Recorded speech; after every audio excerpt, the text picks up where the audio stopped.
Think that I just come in there and look for knockoffs, and that's not the case. I'm actually a sharp, smart fighter. So, well, I'm here. Who wants to fight me? I really don't care who's in front of me. I don't feel like no fighter beat me.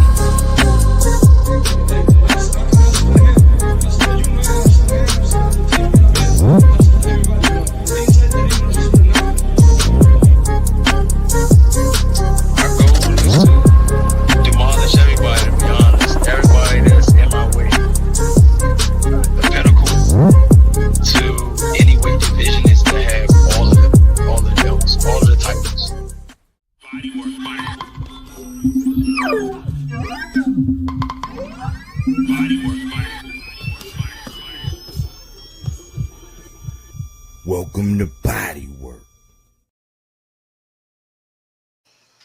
Welcome back.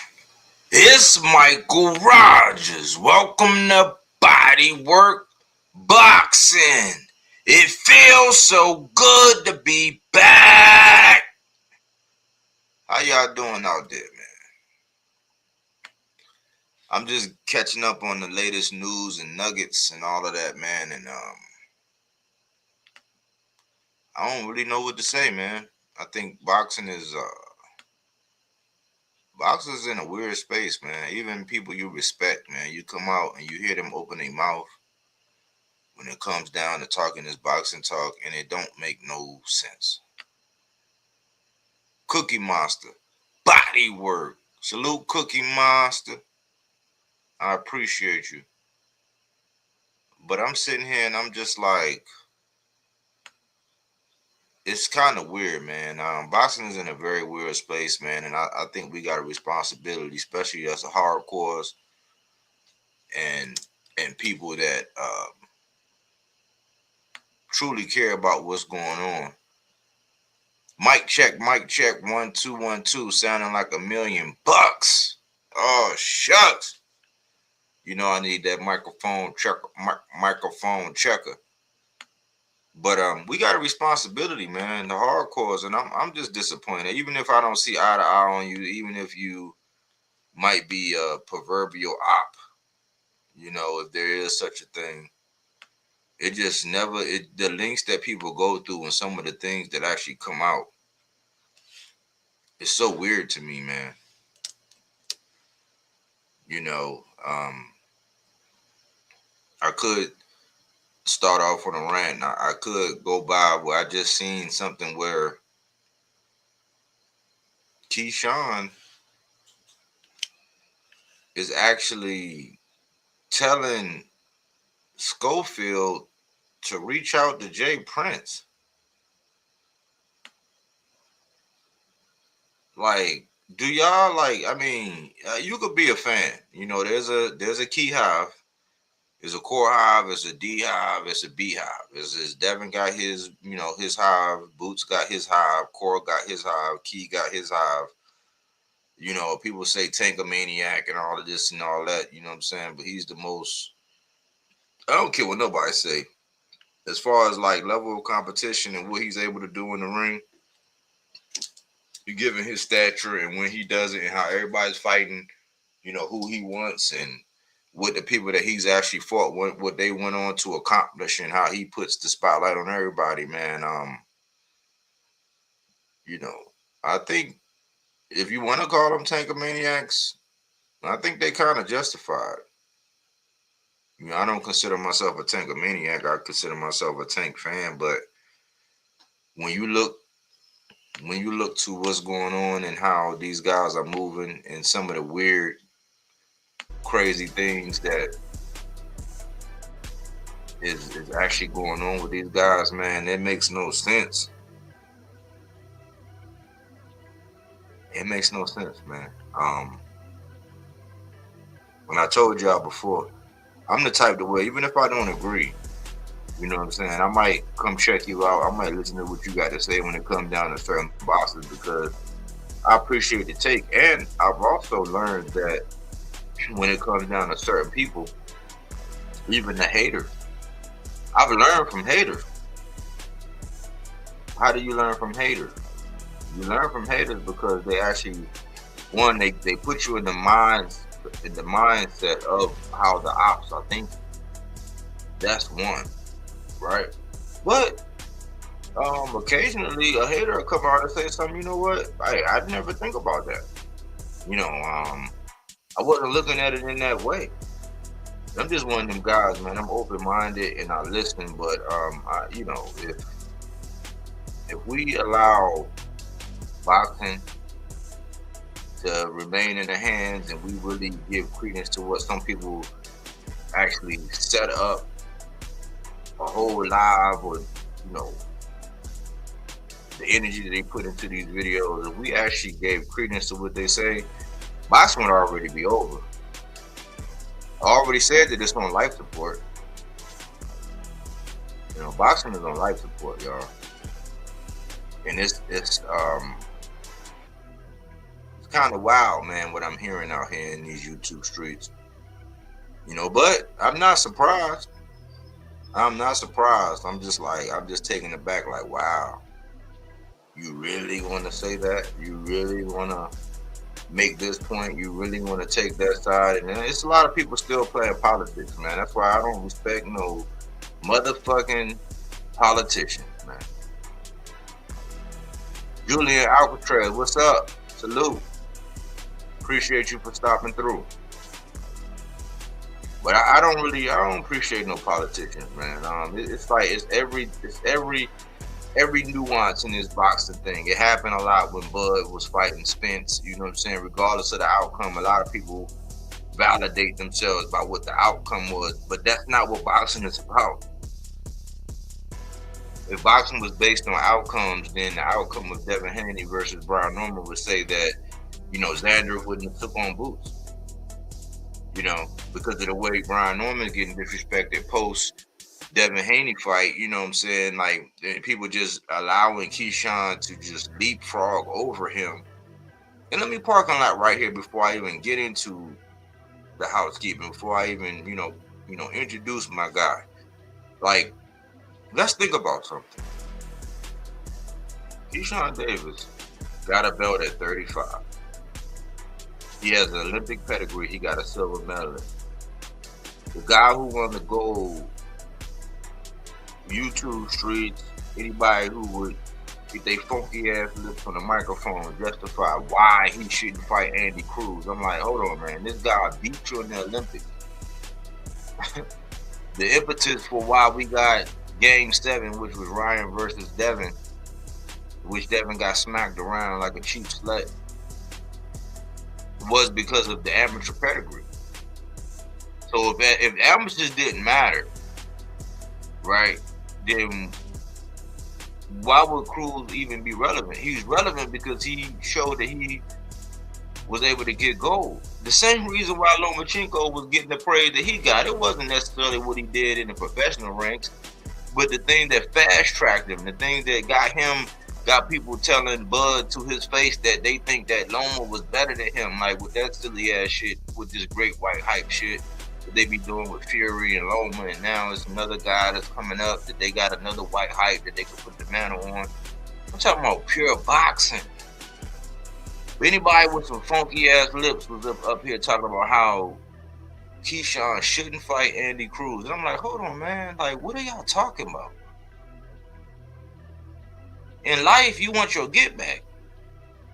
We had friends that, if you know what I'm saying, if it went wrong, we was playing basketball, got fouled too hard, we was playing football, and somebody went too low or did something dirty, hit you in the back, we got to scrap. And if I lose the next time something go wrong, we got to scrap again. That's life. But when you analyze what was going on with Keyshawn, and it's not me just shitting on Keyshawn, this is just me laying out some facts. The way he got his belt at 35 was, I can't say it was unprecedented, but it was in a manner to where it was like, you know, if you be jumping around the living room and you break your mama vase and y'all put that shit back together with some glue to where it's like, yeah, that motherfucker take one more spill, it's a wrap. We're there with Keyshawn. He fought Gustavo Lemos, who, you know, Richardson Hitches with tooth and nail with, but he did beat him. He fought him coming off of a loss. He fought Baranchak after an overblown Navarrete, because Navarrete ain't shit at 35. Got his ass waxed by Baranchak. So they fought for a vacant. Baranchak and Navarrete fought for a vacant. Baranchak beat him. That was an alley-oop for Keyshawn. Shorter, you know, didn't have the reach, definitely didn't have the amateur pedigree, didn't have the better coach. He was with Bomac at the time, didn't have the network, the friends and family, the Shakur Brat Pack. He had everything in his favor when he fought Baranchak. He fought Gustavo Lemos, but Gustavo Lemos was coming off of a loss. And he was up at 140, dropped down to 35 when he fought him.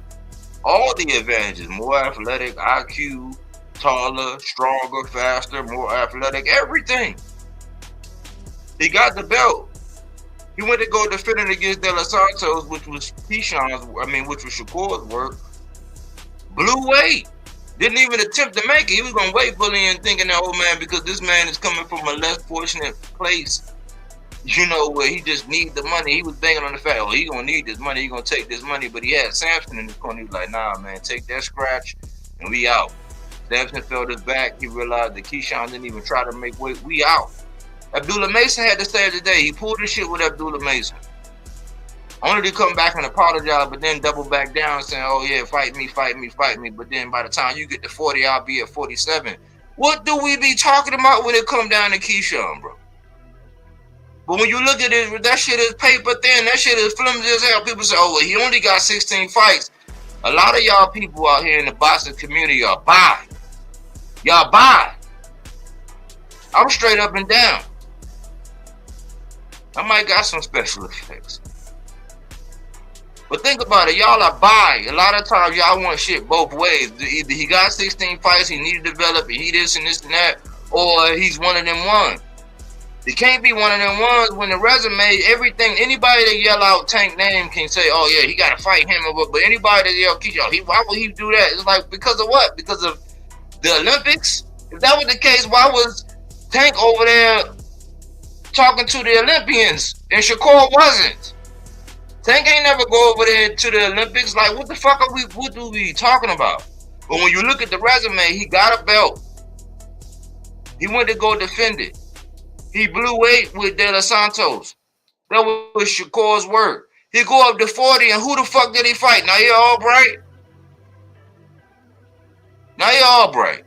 A guy who he already beat. No contest, smoking weed. Businessman. Then he fight Jermaine Ortiz. He stops him late. That wasn't the same Jermaine Ortiz. We seen Jermaine Ortiz in the ring with Lomachenko. And the Key Hive, they gonna hype it up like, oh no, it's this. No man, Ortiz and T.O. that night, neither one of them fought the way they normally fight, man. They didn't fight like, damn, I could upset the apple cart. They did not. You're not gonna lie to me. I tell you, you can't gaslight me. I'm already lit. But the nigga's resume is paper thin. He did what he did at 35. He got a belt off of Baranchek. Where's Baranchek now? What did he do after that? He go up to 40. He don't fight no other champ. How the fuck do you have him above Brian Norman? So yeah, he's in the catbird seat for the WBO, but what the fuck did he do at 140? I be trying to tell y'all that they be up there creeping and crawling all up against all sneaking. You know how in church, if you ever went to church, you know how they be that slavery shit when they be putting one finger up to let the master know, hey, I'm not leaving, y'all. I'm just going to go take a restroom break. That's what he did at 140. You ain't never heard this man say nothing about no Gary Antoine. You ain't hear him say nothing about no Puello, nothing about no Sandro Martin, nothing about no Tito Mercado who called him a bitch. He did nothing at 40. To be number one at 47. For what? Based on what? Y'all niggas lost y'all cotton picking minds. With all this hyperbole and all this shit y'all be doing, man. Like, it comes down to the fact that, man, everybody else, especially my guy, like a guy like Tank, man, any little thing he do, y'all up his tail with a flashlight. But y'all just let these pansies just prance around in a field full of lilies and daisies and roses. Like, shit is sweet. I think Andre 3000 told y'all that roses really smell like boo-boo. So y'all can keep having y'all rose-colored glasses, but man, when you look at the status of how a motherfucker like Keyshawn with all this, I understand. I like the dude. He from Virginia. I like him, man. I think he a crash out. I think you got to keep his ass, hold his ass close to the vest. He needs somebody that's gonna be accountable. He need a personal assistant that's gonna keep that train on the tracks, because he's one mistake away from crashing the fuck out. But like, let's stop it, y'all. Just because he's affiliated with Shakur, what put Keyshawn? Let's be real. Cause this is what I was saying in real time when he kept saying Tank name, and I was like, man, that nigga don't never plan on. What put Keyshawn in the same bracket as the Shakur and the Devin and the Tank? What? He got a belt at 35. He went through 40. He didn't get a belt there. The only reason why Devin was able to do what he did was because he was undisputed at 35. And then when shit got hot, like Bill said, he said, "Hey man, shit get hot, man. We going to 40, bro." Even Tank said he got a little short. We going to 40, bro. Everybody was mocking that shit. When shit got hot, and Shakur got in that ring with that gay ass Dennis Rodman shirt, and Devin got his ass up out that ring real fast, and Shakur with the sanction bodies, he used his leverage to go up to 40 when he fought Regis. But he had leverage. Devin was tenured. He had legacy.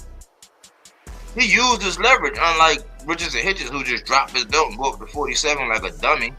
One of my guys, but he's a dummy.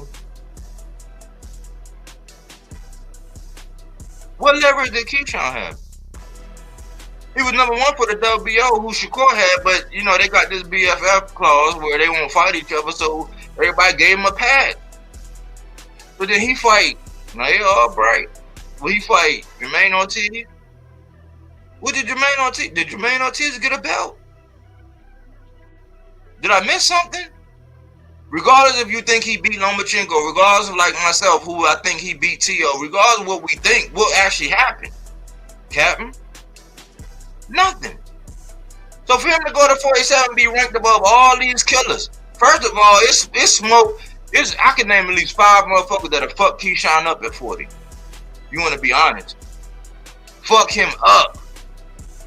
Knock his dick in the dirt, doing bad. But what did he do to get in the same car? Like, what did he do? Like, the resume that Tank got, he ain't did shit like that. He ain't fought no opponent like that. We ain't even seen this nigga in a 50-50 fight yet. We just now, with speculation, we just now contemplating about Shakur being in a 50-50 fight. Just now. And that shit ain't even happened yet. We giving them the benefit of the doubt because they both said, oh, 144 on Twitter. So what did Keyshawn do to get in the company of Shakur, Devin? Shakur is a 4-time champion and a silver medalist. The only thing he got in common with Shakur is that he got a belt at 35, check the block. He got a silver medal in the Olympics, check the block. What the fuck else puts him in the conversation with Shakur based on what Shakur did? Devin got undisputed at 35. Regardless if he's a cougar hunter, you like them cougars, I shit on him for that. But shit, he still got the cougars on his resume. What has Keyshawn done to even be in the same conversation as these niggas? Niggas older than me, younger than me, more popping than me, more popular than me. They can just say whatever the fuck they want and nobody checks them. But guess what? I'll be your huckleberry, man. There's no reason why Keyshawn should be in a conversation with none of these niggas based on the fact that you like his personality. And then I hate it because I seen a nigga say, oh man, we all, I was over there on Crush Channel and somebody jumped in the comment was like, we all are Keyshawn, we all are Tank, we all are Shakur, we all are Devin. The fuck you talking about? Everybody want to sing Kumbaya and give all these whatever's for a certain fighter that they like, but the shit don't be adding up based on what they have done and what they have accomplished. But when you don't track their moves and you look at everything with rose-colored glasses, you're gonna give a lot of people passes. And guess what I say? That's your asses. And that's my rant. That's my rant, man. I'm like, I care about boxing, man, and the way it's going and what people are scared or afraid or timid or whatever. I don't even understand. There's people that don't even make money off this shit that's talking out their neck sideways. Just to be talking. Just to have a couple people say, oh man, yeah, you cooking and shit. No, you not. You ain't even got the stove lit.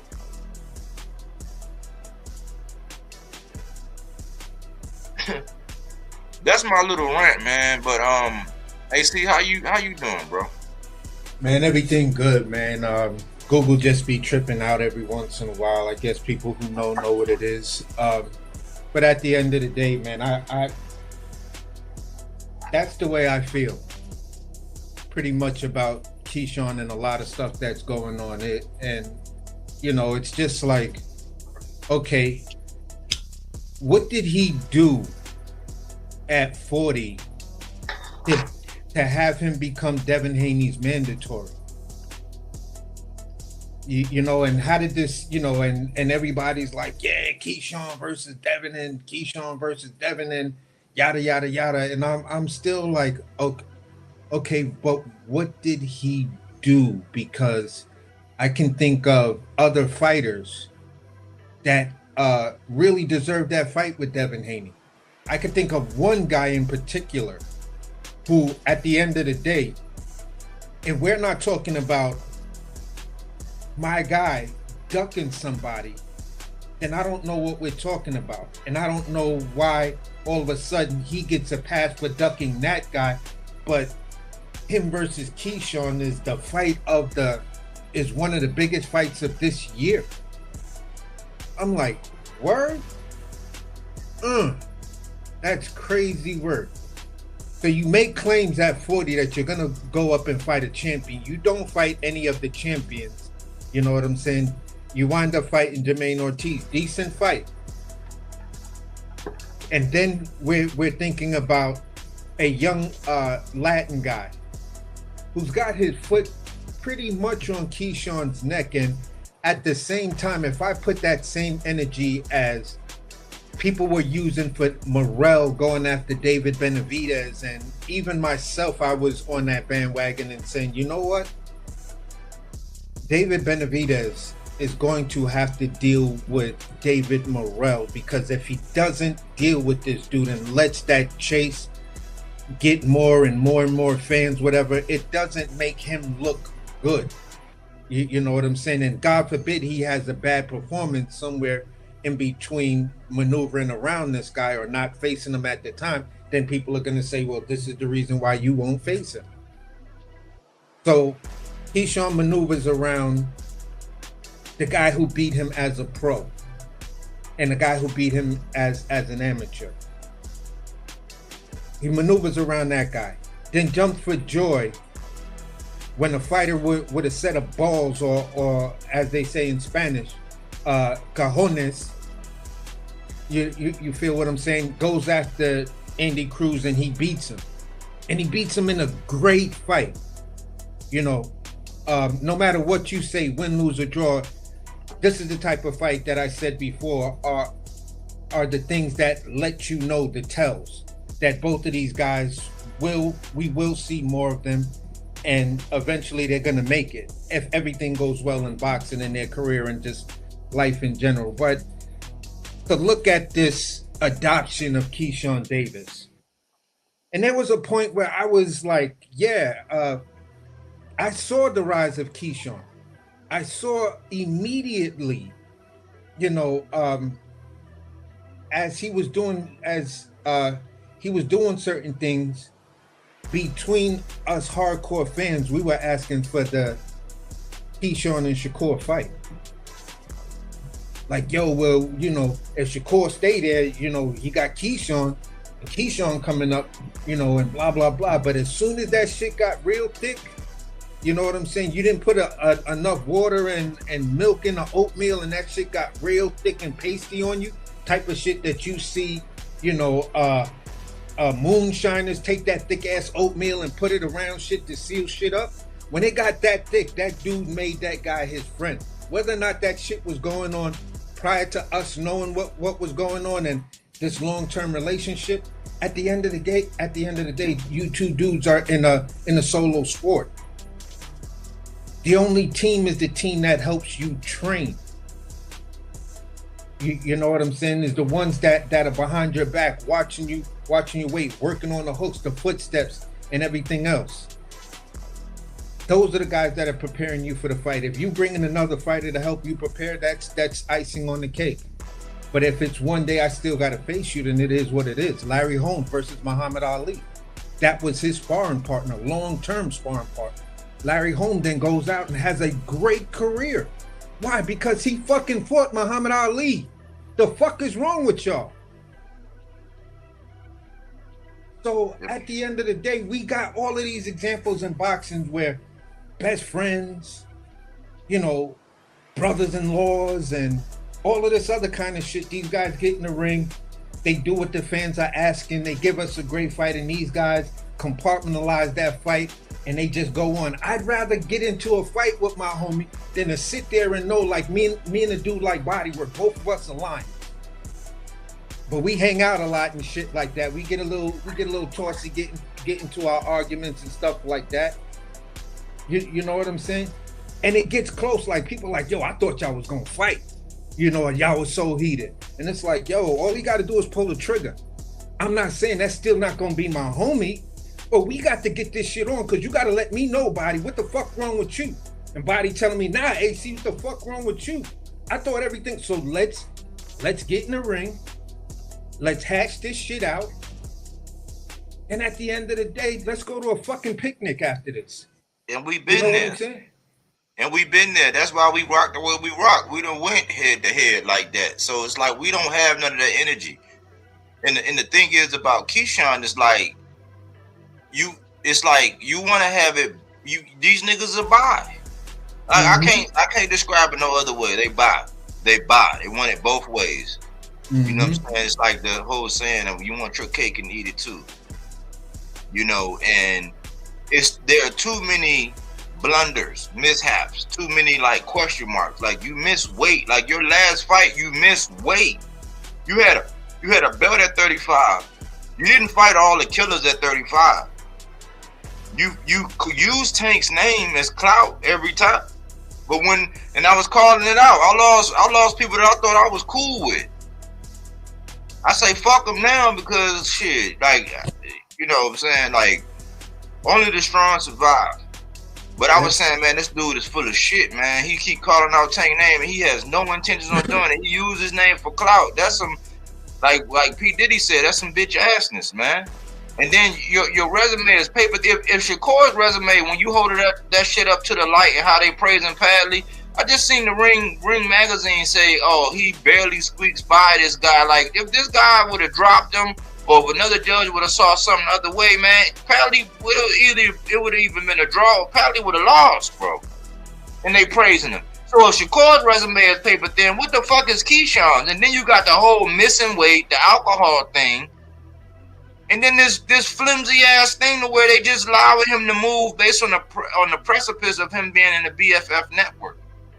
Mm-hmm. Like what do we be like? Why are y'all condoning this? Like y'all are fucking up boxing. Y'all are setting. I've been setting precedents. Like I was the first channel.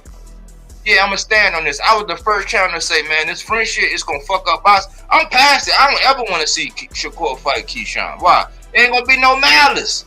Ain't gonna be no ill will and no intent. At least if AC ever decide to get it, you know what I'm saying? If me and AC ever decide to get it on, you know what I'm saying? The fact that whatever took it there to where we decide we gonna get it on, it's gonna be on. It ain't gonna be like, you know what I'm saying? It's gonna be on. Like, I've been through this in high school. Nigga said something about my mother. One of my best friends said something about my mother. But we got described. I lost the fight. We was older, taller, stronger, longer. Like, he had everything, but it was principle. We got to fight. Yeah. So, with this shit that all this hyperbole people giving Keyshawn, well, man, knock that shit off, bro. Knock it off, bro. The nigga ain't do shit at 35. He definitely ain't do shit at 40. Shit, I criticized Devin. Because who the fuck did Devin fight at 40? He fought Regis Program. He already seen Zarilla. And this is why I was digging off in Devin ass. So I'm going to give Keyshawn a pass? Fuck no. Because Devin fought Jose Ramirez. That was at 144. That's like, technically, that's really at the next weight class. That's not 140. He fought Regis. Then he fought Regis. He fought Ryan. Got his ass busted like a grape. Then he come back. He take a year off. He come back. He fight Jose Ramirez, who was inactive. Just got his ears boxed off by Barbosa. Then he jump up to 47. Devin don't even get a pass for tiptoeing past 40. Why? Because 40 is my division. You can say what you want about 154, how hot it is, and people trying to do all this hyperbole about 147. 147 is trash. Devin won't fight Rolly. He's scared as fuck to go revisit the whole Ryan fight. And everybody's standing around. So he didn't do shit at 40 to get to 47. You fought Nair Albright and you fought an inactive motherfucking Jermaine Ortiz who didn't fight the way he normally fight. What are we talking about? I'm not gonna sit around with a bunch of niggas singing Kumbaya and feel sorry for Keyshawn. No, y'all made them twin bunk beds lay in that shit. I been said that they was gonna fuck up boxing when they was at 35 doing that bullshit, talking about y'all friends. I said, okay, well, how's this gonna work when y'all get to 40 and 47? And goddamn it, here we are. Yep. They can't. I know D. Calico didn't call himself the boxing prophet, but goddamn it, I be calling this shit out in real time. I take all the heat. I don't get the super chats. I don't get the cash apps. I don't get none of that shit. All I get is, oh man, he just be hating. It's like, no, I just be speaking them facts, and y'all don't really want to deal with that. But it be real rap. Yeah, and the crazy thing is, they were in positions at 35 and at 40, to whereas Shakur had the belt, and guess who was sitting in the number one spot? Keyshawn Davis. So when he had the WBC belt, it was like that. When he had the WBO belt, it was like that. So it's like, okay, if you want to live in somebody's shadow, then that's up to you. But at some point, when do we as the fans call that bullshit out? And we're starting to see it. I mean, I don't know if people watched this last interview with Brian Custer and Oshaki Foster, but Oshak broke it down. Oshak broke it down in a way that just makes you laugh. Like, these dudes don't want, They want the fame, they want everything without fighting, fighting. That's like this young dude that I was trying to bring along with me and stuff like that. He had all the potential and things. And one day we was leaving the job and everything, and he said to me, I want to be rich and famous, but I don't want to have to work hard to get it. And I just looked at him like, the fuck did you just say? That is the dumbest shit that I've ever heard. Nah, dude, you cut the fuck off. Nah, because if you could say that shit in front of me, knowing how I've been talking to you and how we've been rocking out like that, and for you to come and say some shit like that, bro, I can't have you around me. You know what I'm saying? And that's just the type of individual I am. I don't want to half go get it. I don't want to partially go get it. I don't want to use words like I'm trying. You know what I'm saying? I'm like Nike. I just do it. You know, and if I just can't do it, then I don't do it. And it's just that simple for me. It's binary. Either you're doing it or you're not. And I think if boxers, like some of these guys that are out there, if they take that attitude, because you listen to them, you listen to a Shakur Stevenson at 26. Like I said a while back ago, have Shakur Stevenson when he was at 126 pounds. Review Shakur Stevenson at 135 and 140. Just review those two right there. That younger Shakur gonna say, yo, bro, how did you grow up into this bitch? I have no respect for you. You disgust me. Because this is not how we talk. This is not what we was rocking with. They 10 toes down. There was a point where you said Oshaki was that guy. When all said and done, all the smoke is cleared, everybody is whatever. Then he's that dog. Then you say he's a bum. You helped him. Hitchens helped him. Some other fighters helped him. So all of y'all bums? Because that bum just beat the guy all of y'all put all of that effort into. What does that say? And I'm gonna put it like this. It was a movie with Val Kilmer that called. It was pretty much based on a true story. It was based on a true story. It was called Ghosts of the Darkness. With these two lions, because it's only two species, really. It's two main species. Not that other species don't consume humans, but there are only two species that's known to be like man eaters, and that's bears and lions. And so in Ghost of the Darkness, it was two lions that was wreaking havoc over there. They was hunting, they was ambushing, they was having their way. They went on a spree. So if y'all were gonna be like Ghosts in the Darkness, and it was like, okay, we at 35, we gonna consume everything. You get him, I got him. You get him, I got him. If y'all was doing it like that, then okay, cool. But y'all not doing it like that. And I see through all this bullshit. Y'all can get all excited about all this bullshit about Devin saying I agree at 144 and you know all this. Y'all can get hype all y'all want.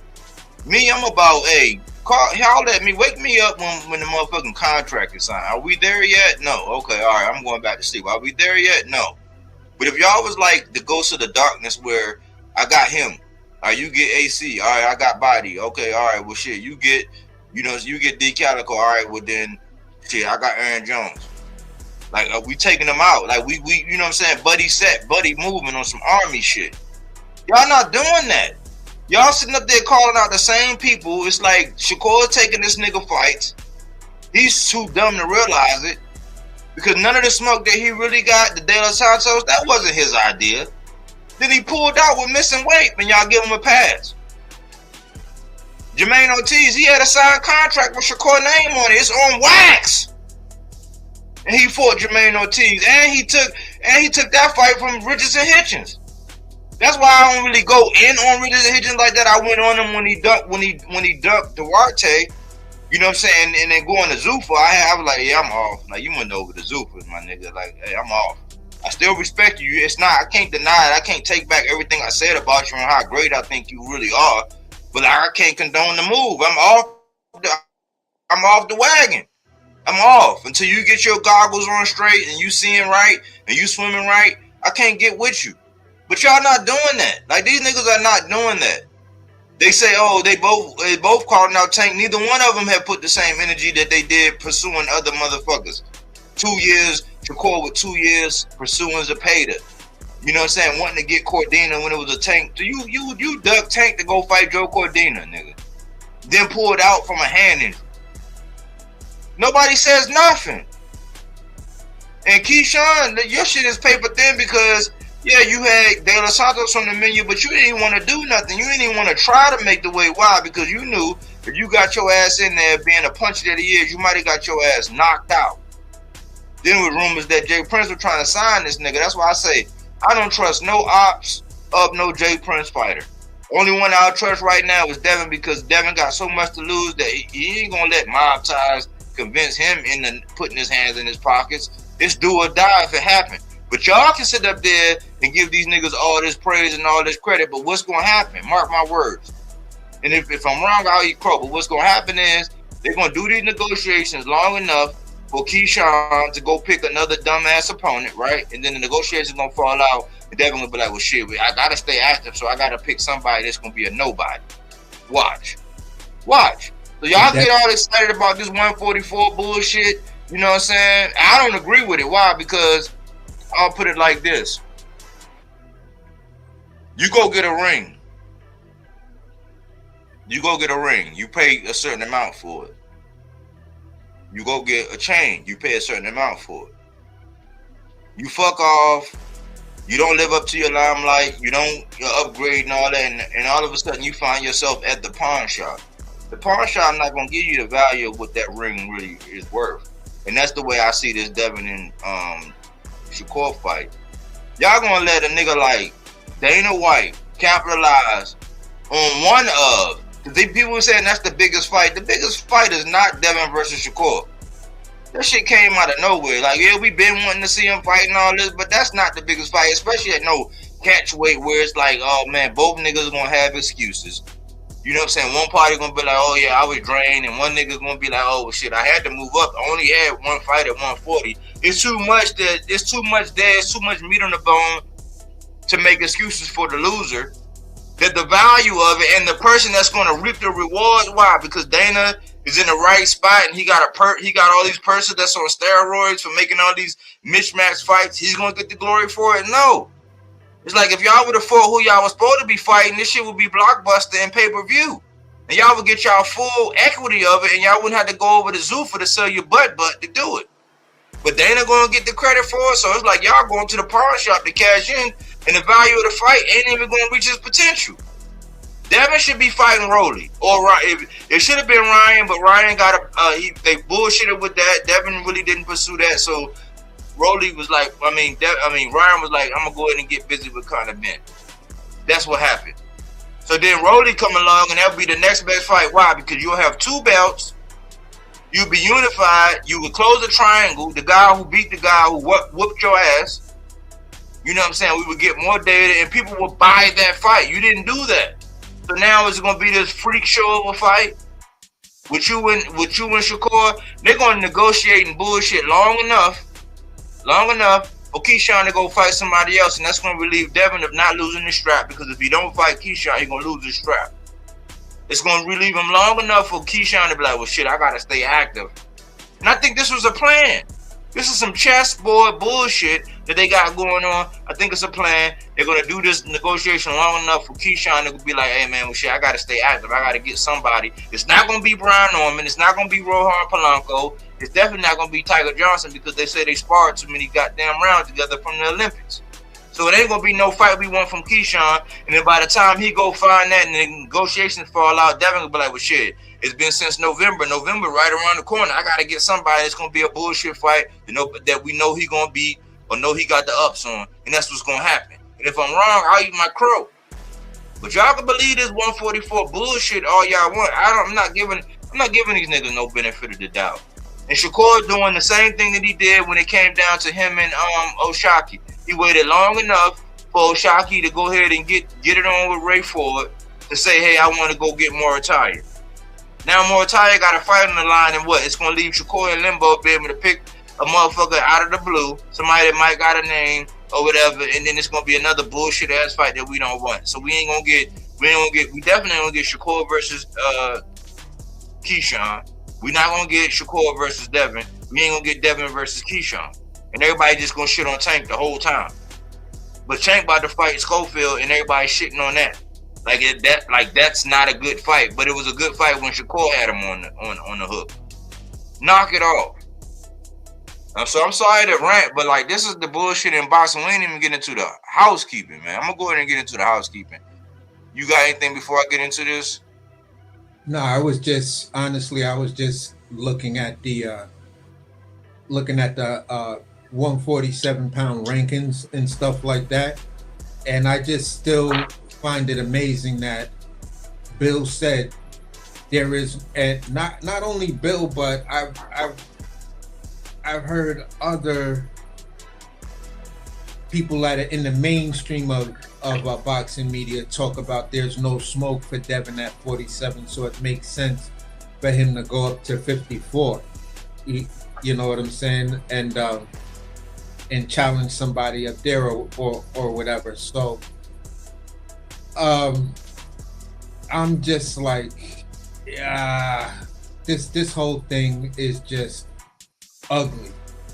It's the type of thing that we talked about a while ago. This is why over on this channel, me and Body was rooting heavily for Teofimo to win and for Jermaine Ortiz to win, because we saw it coming. It's like, you know, when it gets ready to rain, the sky gets dark, it gets a little bit more breezy, especially on a hot ass humid day. The weather changes and you get these tells that, okay, I need to hurry up because it's about to come down and it's about to storm out this motherfucker. So you want to get to that place, get to your shelter, you know, buckle down and stuff like that, wait for this little, you know, storm to pass and things like that. And that's kind of what we was doing. And it was just like, yeah, this shit's about to get real ugly. And, you know, if I'm hearing a homie like that rant like this, then, you know, it was, understand this, it's worse than what we thought. Like, we thought it was going to be bad, but this is like, wow, bad. We're looking at people literally duck. And these people, fan bases, are not blinking an eye, will not say nothing. They have completely just disappeared from the zeitgeist of whatever, but they pop up when you want to shit on somebody else. So yep. I just find that weird, and that's where I'll land at. The last thing I'll say is that I forecasted this a long time ago. I said, man, the Keyshawn and Shakur coalition, they're gonna fuck up the sport, and they are fucking up the sport in real time. And because people don't have the nuts to be able to call it for what it is, you know, we're gonna let it ride, you know. And there are a lot of key players, a lot of major players where it's legitimate smoke, where it's still legacy to be had. There's still names. Because tell me this is what I be asking. What undefeated fighter did Shakur or Keyshawn bust their ass to where it was like, oh, okay, shit. We thought it was gonna be Schofield with Shakur, the same way Tank was doing, because Tank got Ryan's O. Tank got he got Frank Martin's O. There's a couple people. Frank Garcia, he got his O. Like, there's a couple people to where he bust their ass, you know what I'm saying? It was like, okay, well, shit. That's what it was. But where's that guy? Whose O did Keyshawn take? Because, I mean, was it the first time Jermaine Ortiz lost? No. Was that the first time T.O. lost? No.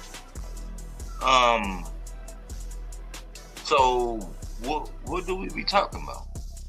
Instead of having your rose-colored glasses on, like when you really look at it, when you get down to the nuts and bolts, this is the uncomfortable shit that people really don't want to really analyze and look at as far as the sport. You know what I'm saying? But I'm not going nowhere, man. But that's just my little rant. You know what I'm saying? I'm sure I'll get back into it because there's a lot of points. You know what I'm saying? I could talk about this shit for like 3 hours straight, dolo.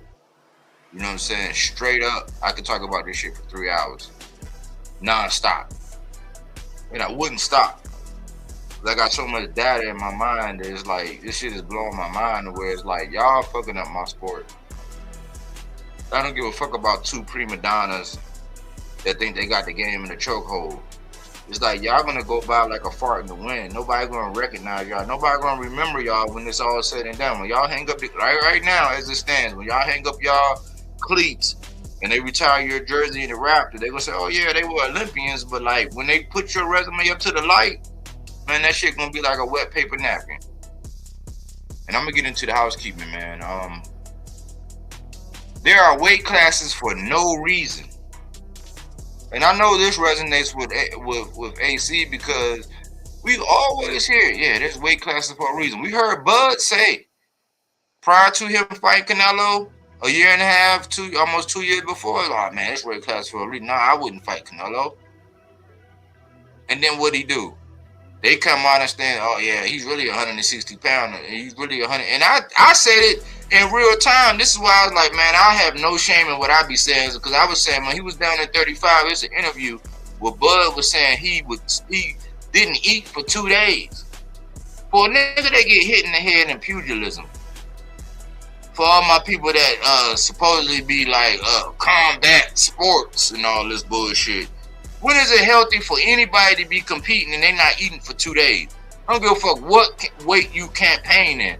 In life, you shouldn't go 2 days without eating unless you fasting, unless you doing something, you on a spiritual journey, you want to, you know what I'm saying? Like, that's not, like, that wasn't, so we heard people say their weight classes for a reason. So now in 2026, think about this. June 2026, we at a point to where there are weight classes for no reason. And I'm gonna play this. This is not mine, but I want to play this for illustration. And this is multifaceted. This is Johnny Boy Boxing.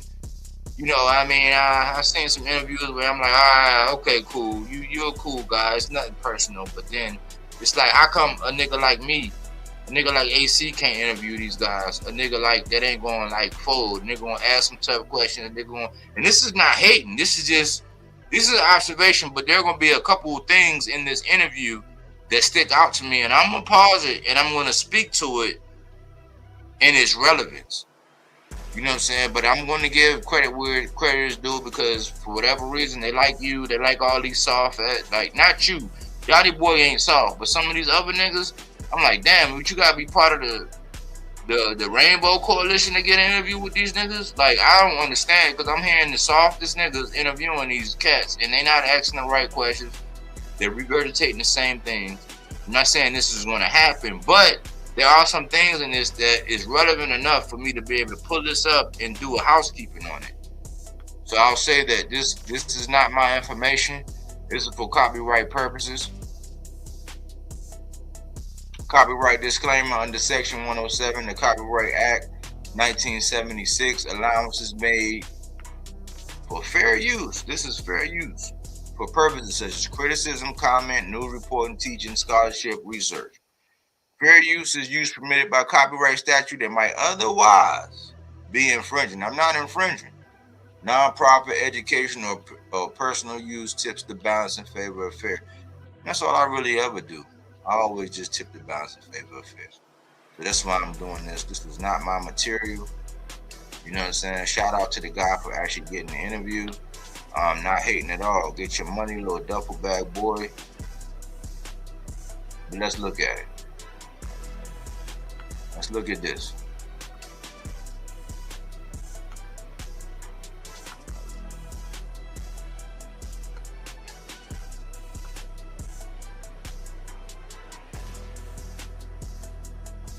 Okay, this is Johnny Boy at Fight Hype. I'm here with the hard punching Tito Mercado, 18-0 with 17 knockouts. How are you, my brother? I'm doing good, man. Doing good.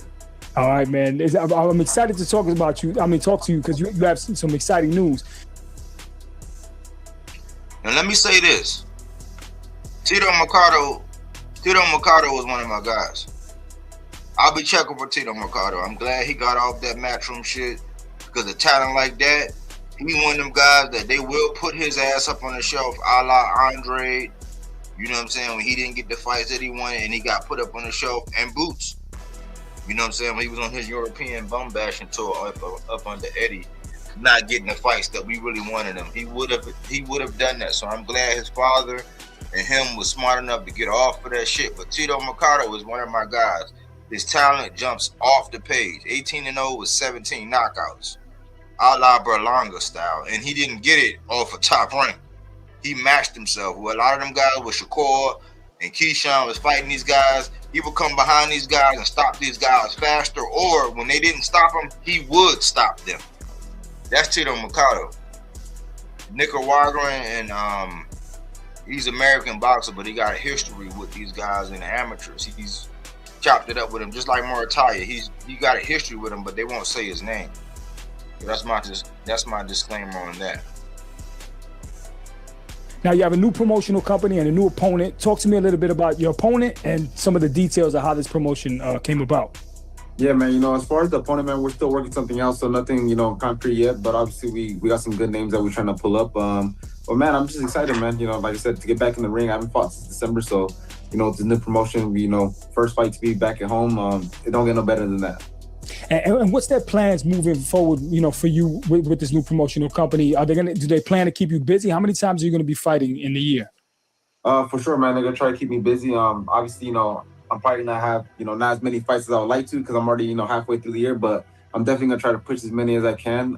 Good thing is, man, they have shows all the time, and the goal is the same, man, to become a world champion. And so you'll be staying at 140, or you thinking about moving to 147? What are you doing? Nah, 140 is mine. I got to capture at least one. I got to capture at least one title before I move to 47. You know what I'm saying? So I definitely want to become a champion at 140 first before I do anything.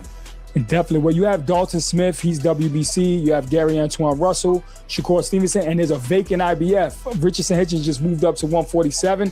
Is that easier to make a vacant, title fight for that, or would it be, best to go into a fight with like Gary Antoine Russell, probably a lesser name of the guys, or Dalton Smith?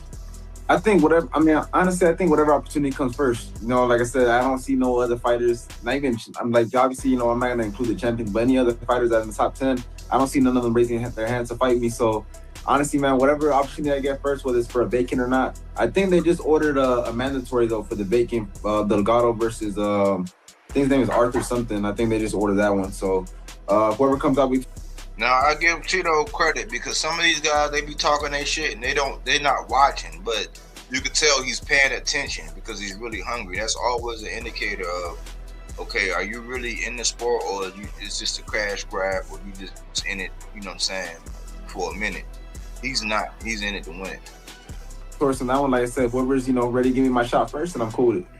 Do you feel that maybe because you're 18-0 with 17 knockouts that you're dangerous? It's a high risk, low reward situation where why would I fight Tito Mercado and get knocked out? And I'm not going to make big money, might lose my title.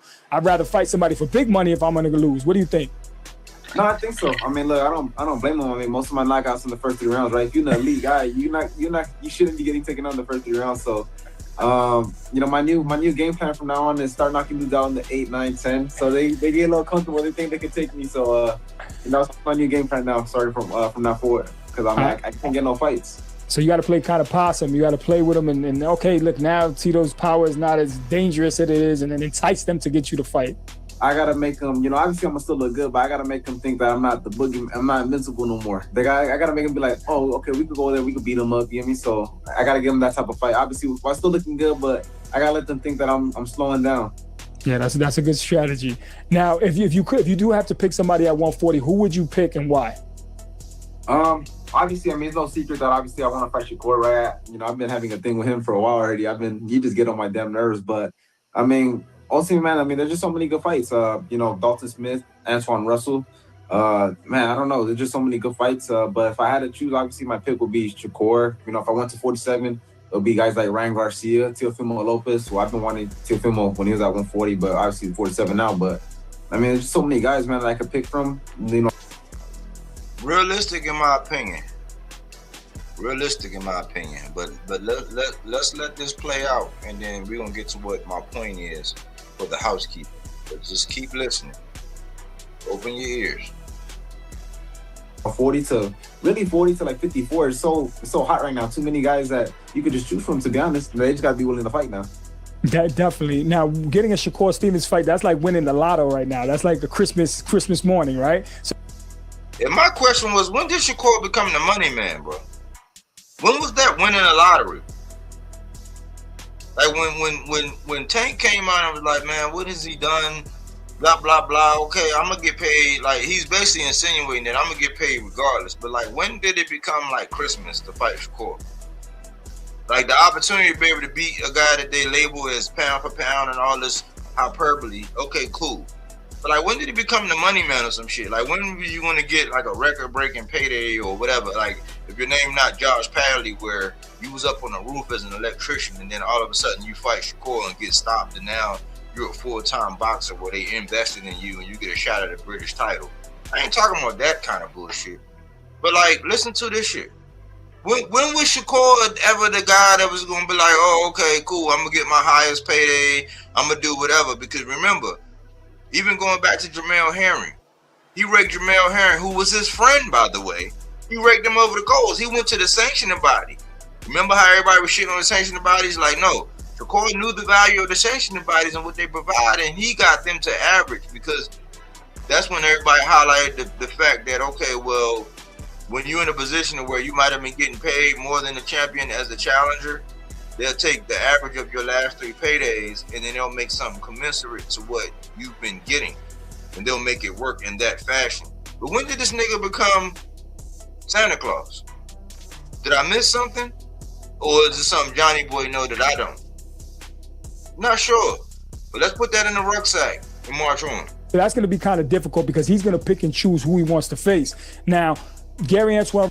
And he just said he's going to pick and choose. So when I say he be picking and choosing, don't shoot the messenger. Johnny Boy said he's going to pick and choose who he wants to face. So miss me with that bullshit. Russell or Dalton Smith, who would you want to face out of those two, and who's the tougher fight? I think the tougher fight would be Antoine Russell, right? I mean, he's been the champion. I mean, the tougher fight would be Gary Antoine Russell. So right now, the toughest fight at 140, bar none, is Gary Antoine Russell. Tito Mercado been doing his homework. Why are we playing dumb? Because we heard Shakur being more vocal about fighting Dalton Smith than he was ever of Gary Antoine Russell. And ain't nobody saying shit. But the fighters know what's up. He defended it against a dude that, you know, Andy Hirooka, who not a lot of people want to fight either. So not a lot of people want to fight Andy Hirooka. One of me and AC guys. We ain't heard Keyshawn say that name. We ain't heard Shakur say that name. They won't say neither one of them names. And they discredit Gary Antoine Russell because he was in a tough fight with Andy Hirooka. Neither one of them niggas want to fight him.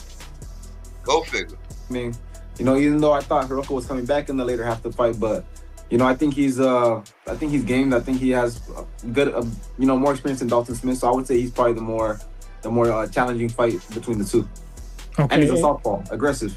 So you think that he'll give you a test? It'll be you'll bring him to the 8th round. You'll try to make it last. I don't know if that'll go 8th round though. Now because he come forward. So I think he's gonna run into some shit and then want to sleep quick. But I think that'll definitely be an exciting fight though, because you know, I mean, I've seen Dalton Smith. He looks like he comes to fight too, but Gary Russell looks like he tries to make the fight. So you know, when you got two guys that are trying to make the fight, and you know, obviously, I don't know how good Antoine's power is, but you know. People what he said. Gary Antoine comes to make a fight. He's not in there fencing, talking about, oh, I touched your belly button up, I touched the lobe of your ear, you can't touch me. No, he's saying that Gary Antoine one of them guys. So why don't Gary Antoine Russell get the respect that he deserves? Why? Because these niggas are pussy. That's why. That's it in a nutshell. But Tito Mercado recognized real, and he recognized real. When you got two guys that, you know, have power, something's bound to happen quick. And definitely, I mean, the fans would love to see that fight. That's a great matchup. But if you do go to 147, who's the number one guy you want there? This is my point, y'all. There are weight classes for no reason. Like the same reason why Rohan Polanco, because Rohan Polanco should still be at 140. Why? Because everybody tiptoeing past it. If the people at 140 would just fucking fight each other, we wouldn't be so consumed with what's going on at 47 in a trash ass division. This 147 is trash. Don't give a fuck what nobody say. Ain't nobody trying to fight nobody. Everybody duck and rolly. Nobody want, like Ryan Devin, who's supposed to be number one, he don't want to fight him. You know what I'm saying? Keyshawn, he only got his eyes set on Devin, and then he's calling out Tank still. He's calling out Schofield still. He's still calling out Tank is at 35, with rumors of being at 40. But he was mandated at 35, and it's news. People reporting that he's gonna that a contract has been sent, so we just waiting to hear back from the Schofields. And then Keyshawn was calling out Abdullah Mason, who also fights at 35, who might be at 40 soon, but still, 147 is trash. But Keyshawn gets the benefit of saying that, oh yeah, since I'm going to 47, like he said the last time, I'm going to 47 to fight a champion, which he did not. But why is Johnny Boy talking about Tito Mercado going to 47? For what? Like, why are there weight classes, y'all? This is what I be trying to say. Like, where did the lines blur to where it's like, you know, when you think about it, man, like the reason why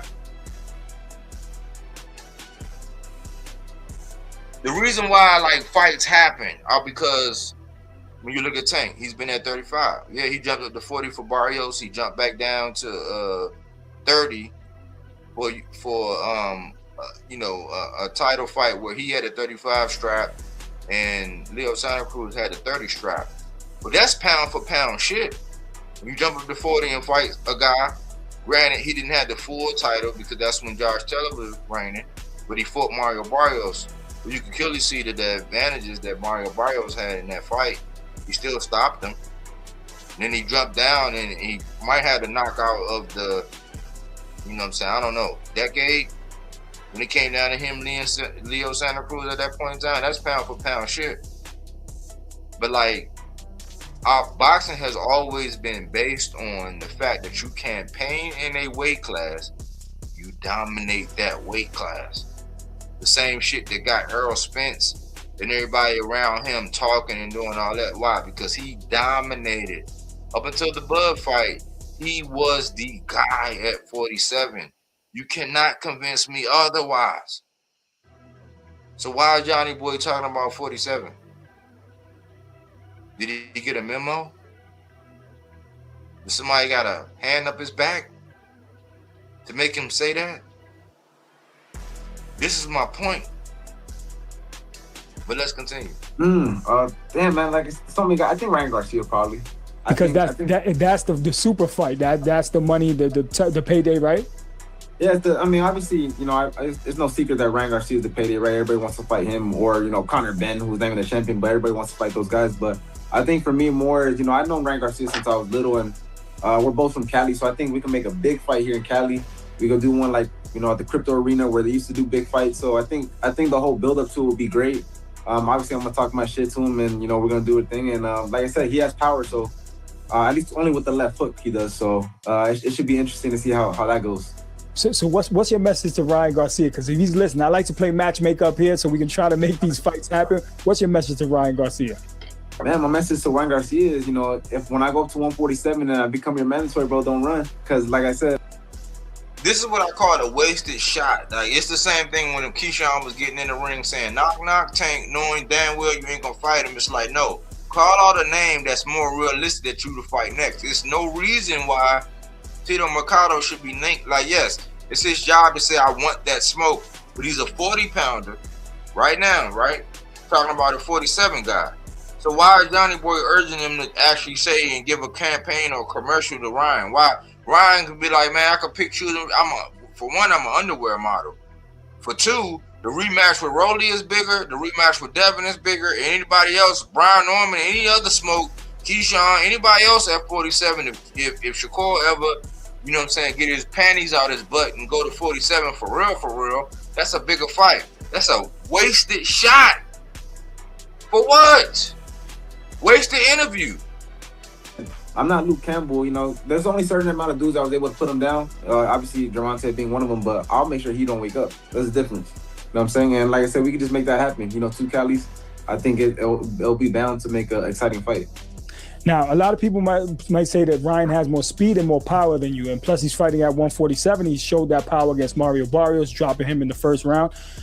What do you do better than Ryan Garcia for the fans and for the people that don't know much about Tito Mercado? What do you do better than Ryan? I do everything better than Ryan. I mean, I can maybe see, you know, people want to say maybe the speed. I can maybe, you know, like I said, people don't really know how fast I'm talking in the ring with him, but as far as power, I think I got more power than him, to be honest with you. I mean, he's knocked dudes out, yeah, this and that, but he wasn't able to finish Barrios, who I thought was, you know, pretty much food. And then, I mean, he got outboxed by Rolly. No disrespect to Rolly. Rolly's a good fighter, bro, but you cannot be getting outboxed by Rolly. It's different if he, you know, if he's, you know, getting the best out of the inside, but you're getting outboxed by Rolly, you're not a good fighter. And then, like I said, all these guys, when they... This is what I was saying, going back to the episode the other day, man. PBC need a guy. Put my name in the hat, man. My number is going to be decent. Even though I'm not for sale, I'm just going to do what I need to do decent-wise. I'm not going to have to go and do what I got to do on a regular basis, but I'll come out here and put all this shit to shame. Why is it okay to shit on Rolly? Like, why is it okay to dismiss his skills because he beat Ryan? Because we don't get the benefit, Errol Spence don't get the benefit of the doubt to say, oh man, it wasn't his night against Errol Spence. But we get to discount Rolly because he outboxed Ryan. He did some shit to make Ryan put his hands in his pockets. Why don't Rolly get the credit that he deserved? Why don't he get the benefit of the doubt saying that, hey man, yeah, I might have came over here, my father might have swam over here, we might have came over here from Cuba and did, you know, got it out the mud, and you know, I had a martial arts background, but I found my way into boxing. I went through the ring, I got my stops, Tank put me on stilettos, Cruz stopped me. But look at what I did with Ryan. Why he don't get no fucking credit? Because ain't nobody out here advocating for nobody from the PBC. That's why. Lose or they look bad, they have all 100 excuses. So Ryan Garcia's, I mean, he's food for me. And definitely. And another guy that holds the title there, Devin Haney. You don't like him personally, right? Devin Haney? I mean, I got nothing against him, but I mean, look, I do. You're okay. I mean, I'm not. I mean, obviously when we fight, shit, I ain't cool with him, right? No, that's good. I'm gonna be honest. I do respect the fact that I do give him credit because I do like the fact that he fights fighters. I give him that. That's something I can respect. You know what?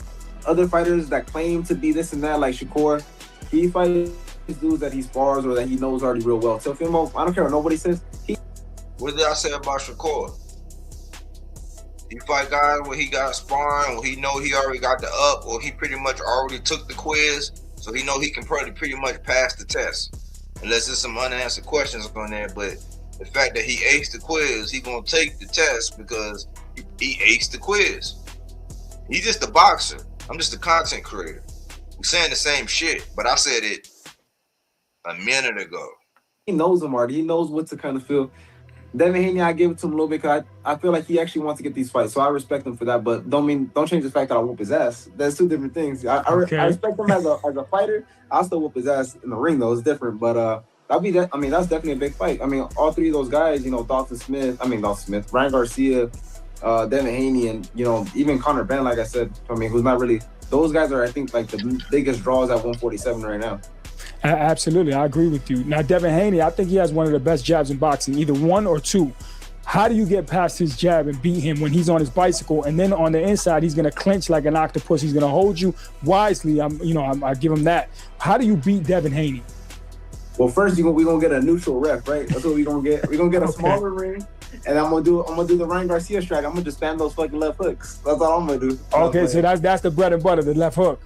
Nah, I mean, I wouldn't say left hook, but I mean, he has a good jab, but, you know, like we've seen in that fight, obviously he drops the right hand, and, you know, I'm not going to give out the whole spiel on how I would beat him, right? But, you know, there's just certain things. I mean, he has a good jab, but, you know, in that fight, he kept dropping his right hand, so does he really have a good jab? He could hit the jab, but obviously we seen him get hit with the left hook, so they're just, you know, certain things that he does good, but also that he does bad. And that's why it's so interesting to see how how me and him will play out. Because obviously I got power too, so it'll be interesting to see how he's able to, you know, coast it if he could.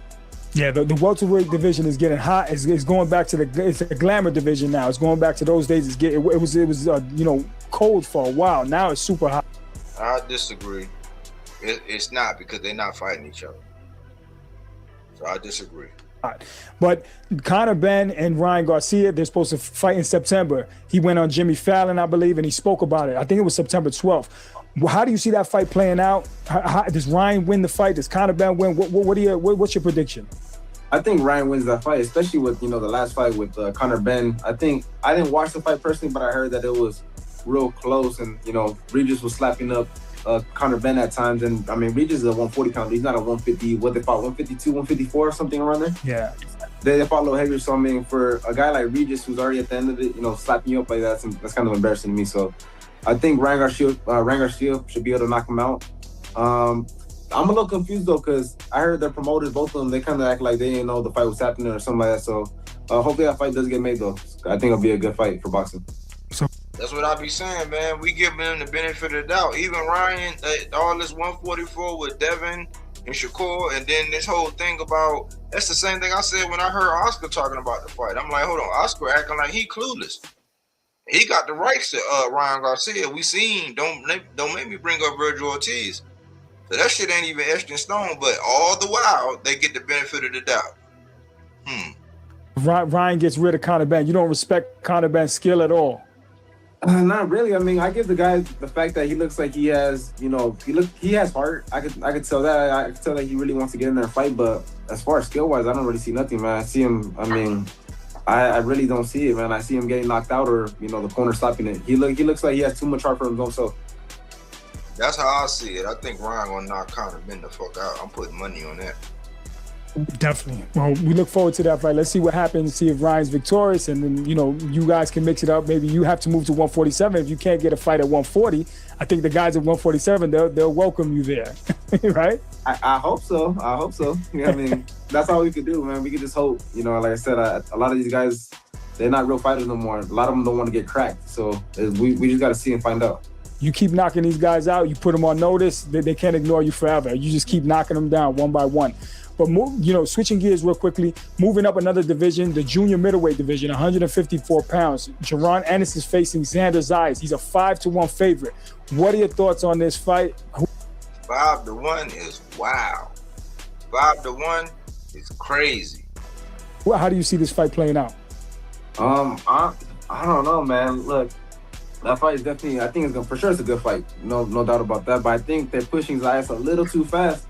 But also, you know, on the other hand, I feel like with that being said, I think you can kind of get the notion too that if Zayas loses the fight, they're like, well, they kind of pushed him quick. So he kind of has a little backup plan, because either way, I mean, he's going to look good, but they're like, he was still too inexperienced. So he kind of has a backup plan, I think, going to say. But if he wins, right, people going to give him all the praise in the world for beating Boots. I don't personally see him beating Boots. I think Boots, I don't know if he stops him, but I definitely, if he does, it's going to be a late stoppage. I think he gets a decision win. But Boots is, man, he's a good fighter, man. What can I say? You know, he's definitely slick. He has all the attributes, I think, to you know, become the champion. And I got Boots, man. If I had to put my money on it, it'll be Boots. Yeah, definitely. I think it's a little bit closer than 5-1. I think it's more 3-1 because, you know, Xander is comfortable at 154 pounds. He's fought in there for years. He's probably walking around 160, 165.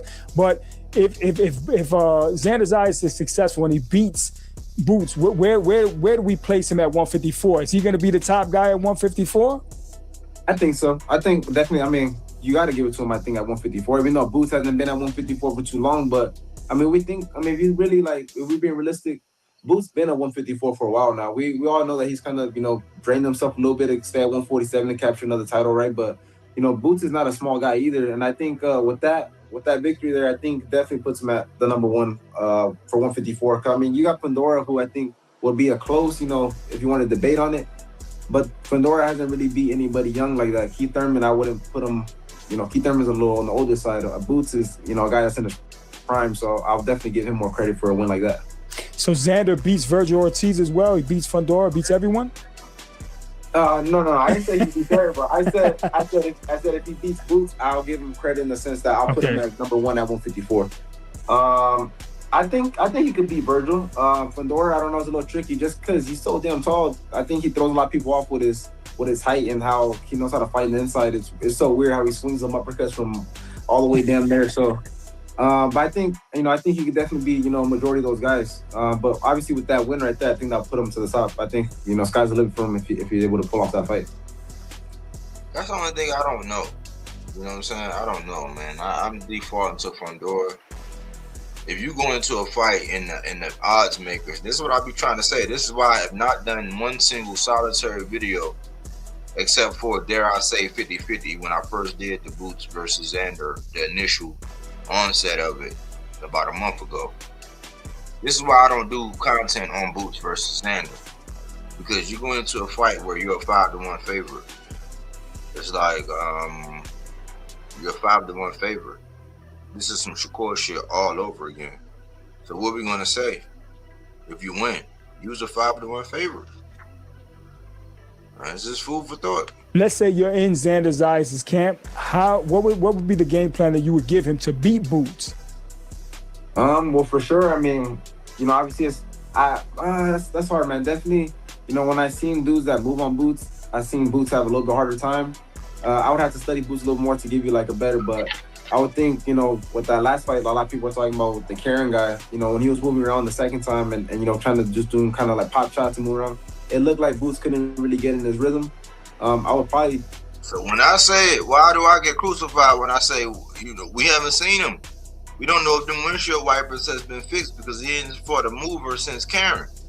But that's why I don't even touch it, because I don't want to get people thongs in a bunch when I say this. It's like, yeah, when you're dealing with a mover, but this is a boxer saying it. This is not Mike saying it. Like, this is a boxer saying it.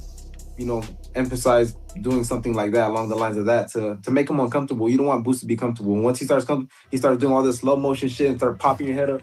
Then you're gonna have a long night. You feel me? So, Definitely. Well, we look forward to it. June 27th. I mean, I'll be June 27th. I'll be there live at the Barclays in Brooklyn. But let the fans know where they can find you on social media. Yeah, you can follow me on all social media platforms at Real Tito Mercado. Final message to the welterweight division, Haney and Ryan. Man, Haney and Ryan, man, look, once I get my strap over there at 140, I'm coming to see all you guys. So hold the belt on for as long as you can and maybe plan to move to 154 because I'm coming for everything. That's it. There you have it. Tito Mercado, man. Very exciting fighter. Make sure that you tune in and check him out. It's Johnny Boy's Fight Hype. Overall, decent interview. Y'all heard my commentary on it, I like the fact that my man Tito stuck to his gun, saying that he was really a 140 pounder. He's saying hold on to the straps at 47. He's telling y'all don't, he pretty much, if you read between the lines, like, don't drop the gun. I'm at 140. I got things to establish and improve at 140. The hottest division in boxing. I don't care if you want to debate, the link is available. Just ask for it. You know what I'm saying? You can get cooked. 140 is the hottest division in boxing. That's why Devin tiptoed up past it with the resume he got at 40. This is why Keyshawn tiptoed up past it with the resume he got at 40. This is why Shakur ain't saying nobody else fucking name at 40, and he's tiptoeing up past it, trying to go to 44. You know what I'm saying? It's been the hottest division for years. And the close second is 154. But they ain't fighting nobody. Just like 147. They're not fighting nobody. You know what I'm saying? So it's 140, 154, and then 147. If they would actually fight somebody and give some of them young guns an opportunity, because think about it. 40 is a feeder system for 47. And all these guys in and around those classes from 35 to 54, they damn near the same size, with the extreme being people down at 35, like a Tank. You know what I'm saying? But Tank showed what he could do at 40. Appreciate you, Aso Stain. And just if you could put how you say your name phonetically, man. I be saying So Stain. I don't want to butcher your name, man, but Aso Stain, man, I appreciate you. But that's the there are weight classes for no reason. We're at a time and place where there are, like, we have weight classes, and we heard people like Bud say, "Oh man, this weight class is for a reason," and then renege on it and then say, "Oh man, well, Bomac came out and said, oh, he's really a 160 pounder. He should have been, you know, blah blah blah," right before he went and did what he did with Canelo. But there are weight classes for a reason. The fact that they're trying to make it popular to where it's like weight classes don't matter, like with the shit that Richardson Hitchens just did, and the fact that Zuffa is coming into play where they pretty much went back to old school where they're getting rid of every other division. The people that might be 40 are being forced to fight at 47. So if Shakur went over to Zuffa, it'd be real interesting because it's either 35 or 47 if you go over to Zuffa. Think about that. So Stan. Okay. All right, I got you. So Stan. All right. I appreciate you, man. I don't want to butcher your name, man, out of respect. Appreciate you, man. So Stan. Okay. Cool. Now, number 2. Rolly and Gary Antoine Russell. That's what Gar is. Gary Antoine Russell. Y'all gotta be more vocal, man. It was you welcome. You welcome, ASO Stan. You welcome, man. You're a real one, man. I know from your comments and your input, man, you're a real one, man. That's why I say that's what the 300 is all about. It's a niche market where we attract people that cater to what we're all about. But Rolly and Gary Antoine Russell, y'all got to be more vocal, man. I know that that's not y'all thing. And most PBC fighters, until you got to fight on deck, that's when you talk your shit and do all that. But y'all got to be more vocal, man. This caters back to what I was saying in the episode I did the last time where PBC got to address this. Y'all need a hub because it's easy for all these guys, Fight Hub, Fight Hype, The Ring Magazine, Top Ring. It's easy for all these guys to just come out and openly shit on you. And because they're all saying it, well, if Fight Hub's saying it, if Fight Hype is saying it, if The Ring Magazine is saying it, if Top Rank is saying it, if Matchroom is saying it, if all these guys are saying it, people are going to believe it's the gospel until they hear from you. That's why when AC pointed out, you know, the goal that Rolly did, when he was saying, yeah, we waiting to hear back from Devin and all this, when we were saying, it looked like Devin about to, but when we saw him on Custer, we were like, okay, we about to get it, because like AC said, it's rare that you make it to Brian Custer and then the fight fall out. But the fact that we don't hear from Gary Antoine Russell, it just, for one, they lump him into the category of Mr. Gary Russell, the longest reigning champ at 126, reigned for 6 years, 352 days, longest reigning champ ever, where everybody ducked him. Shakur ducked him. Everybody who came up and through 126 ducked him. You know what I'm saying? Fun fact, he really beat Lomachenko if they would have gave him credit for the nod or at least a draw. But that didn't happen, and everybody shit on him for that. He really beat Mark Maxeo when he fought him with one hand, where as a southpaw, he's right hand dominant. Right hand is in the front, and he had a bad left shoulder. Really beat the brakes off of his ass. You know what I'm saying? It's rare to see that. He got robbed. He got pickpocketed from that. They lumped Gary Antoine in the same category as Mr. Gary Russell because Mr. Gary Russell used to fight once a year for like 6 years. So he get a little bit of that too. Why? Because he's a tough out. People are not lining up, knocking and ringing Gary Antoine's doorbell, say, hey, I want that smoke. I just told y'all that Shakur Stevenson, outside of Dalton Smith, he won't even say his name. Why? He used to go down there and spar them guys.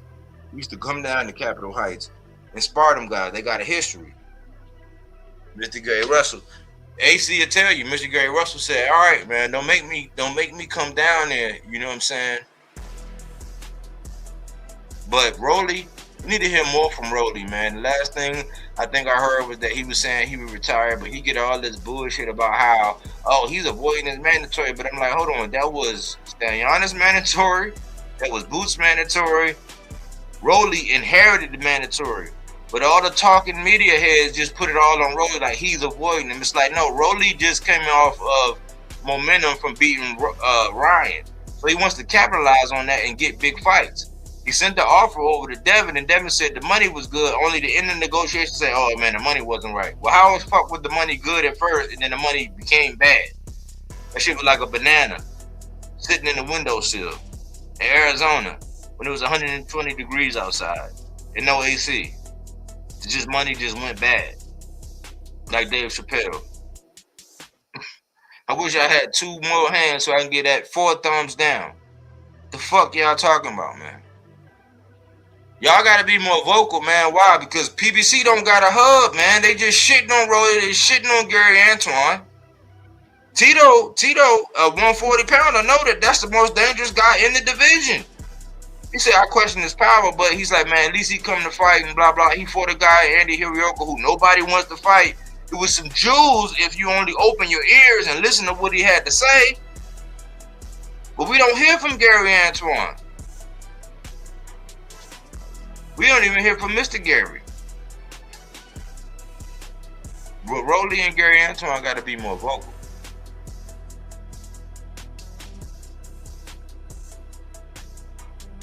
$100 can't have them mute Tank too.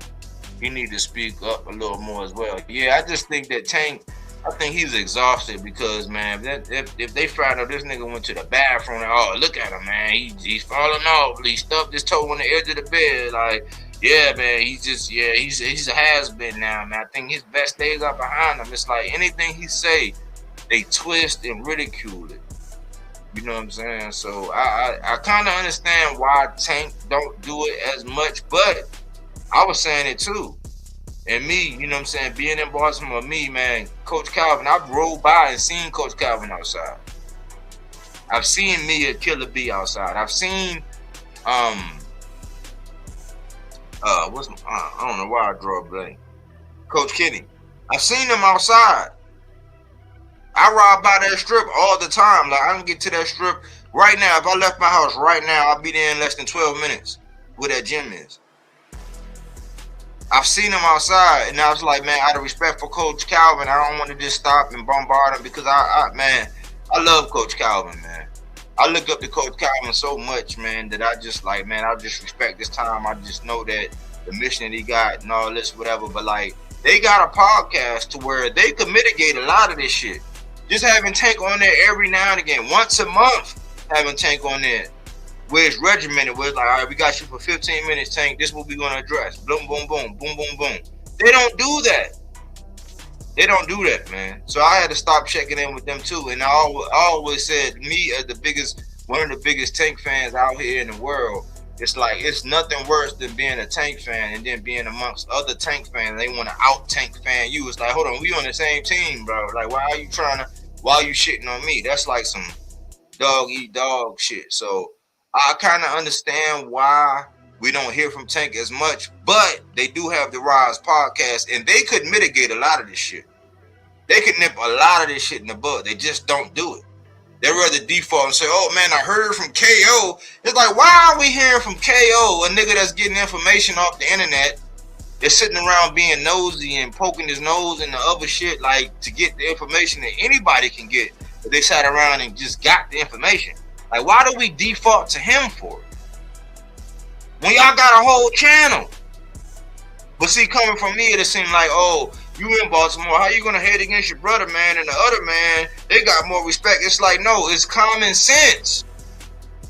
If you got a podcast that's a splinter, it's a splinter off of the main thing. It's like Breaking Bad and then The Lawyer. Better Call Saul.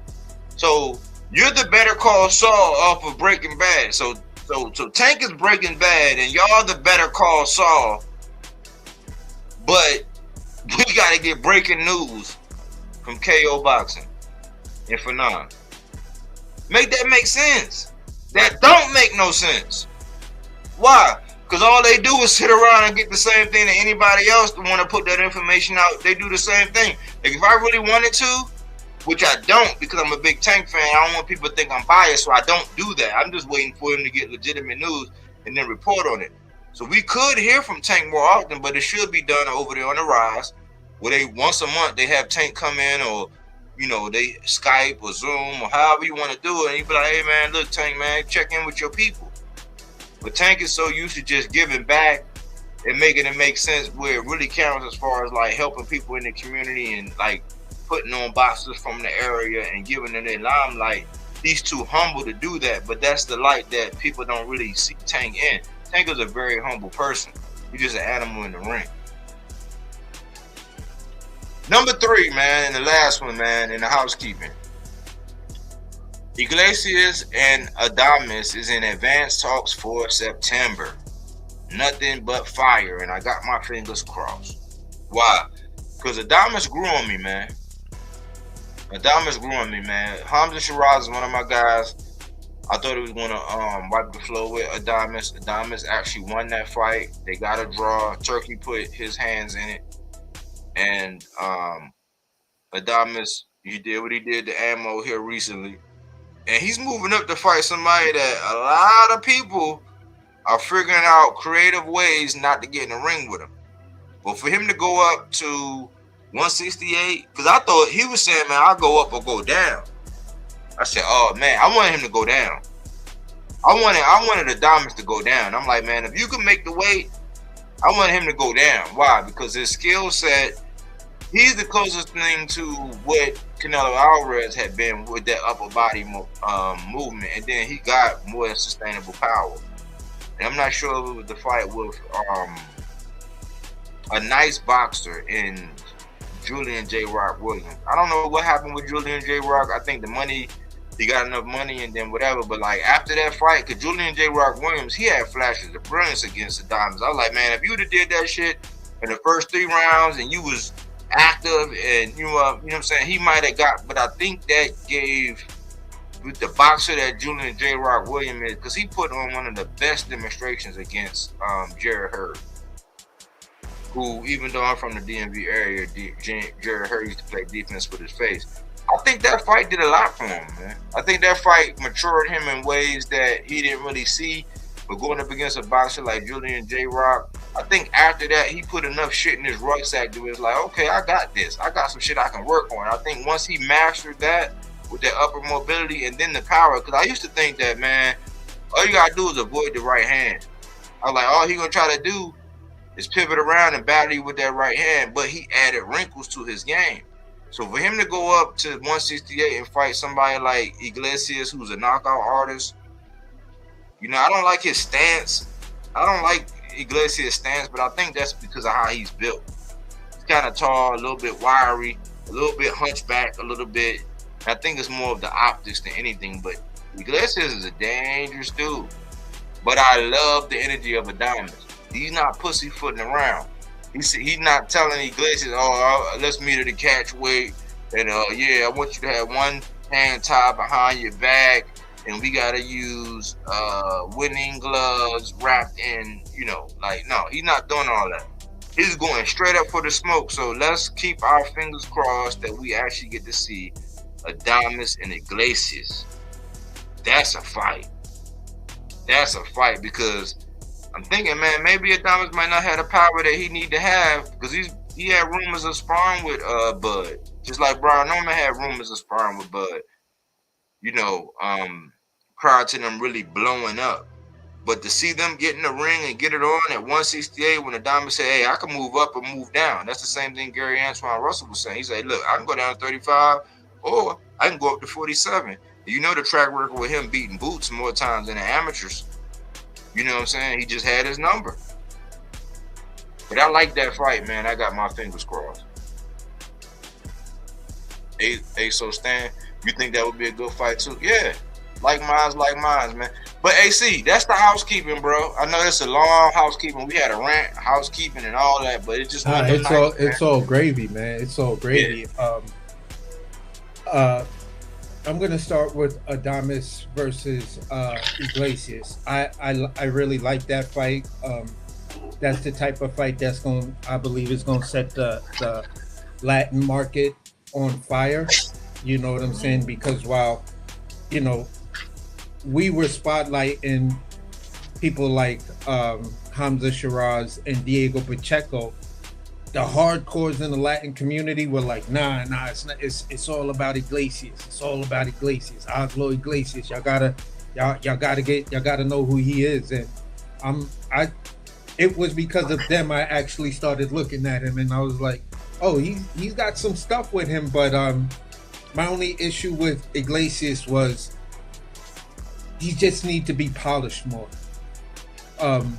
Maybe there's something with him that in my opinion, once he gets to the level of like an Adames, these guys within a couple of rounds are gonna figure out Iglesias and see the holes, and then they just gonna start to pick him apart, and stuff like that. But I do like what he brings to the table, and everything. And for me, it's more or less that's a great fight.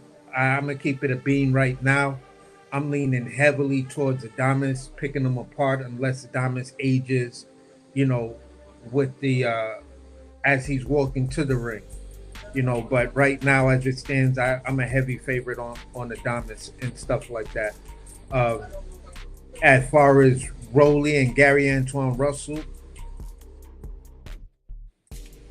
yeah, I think they need to speak up more, but in a certain way, if you kind of like really look at it, the stuff they say, it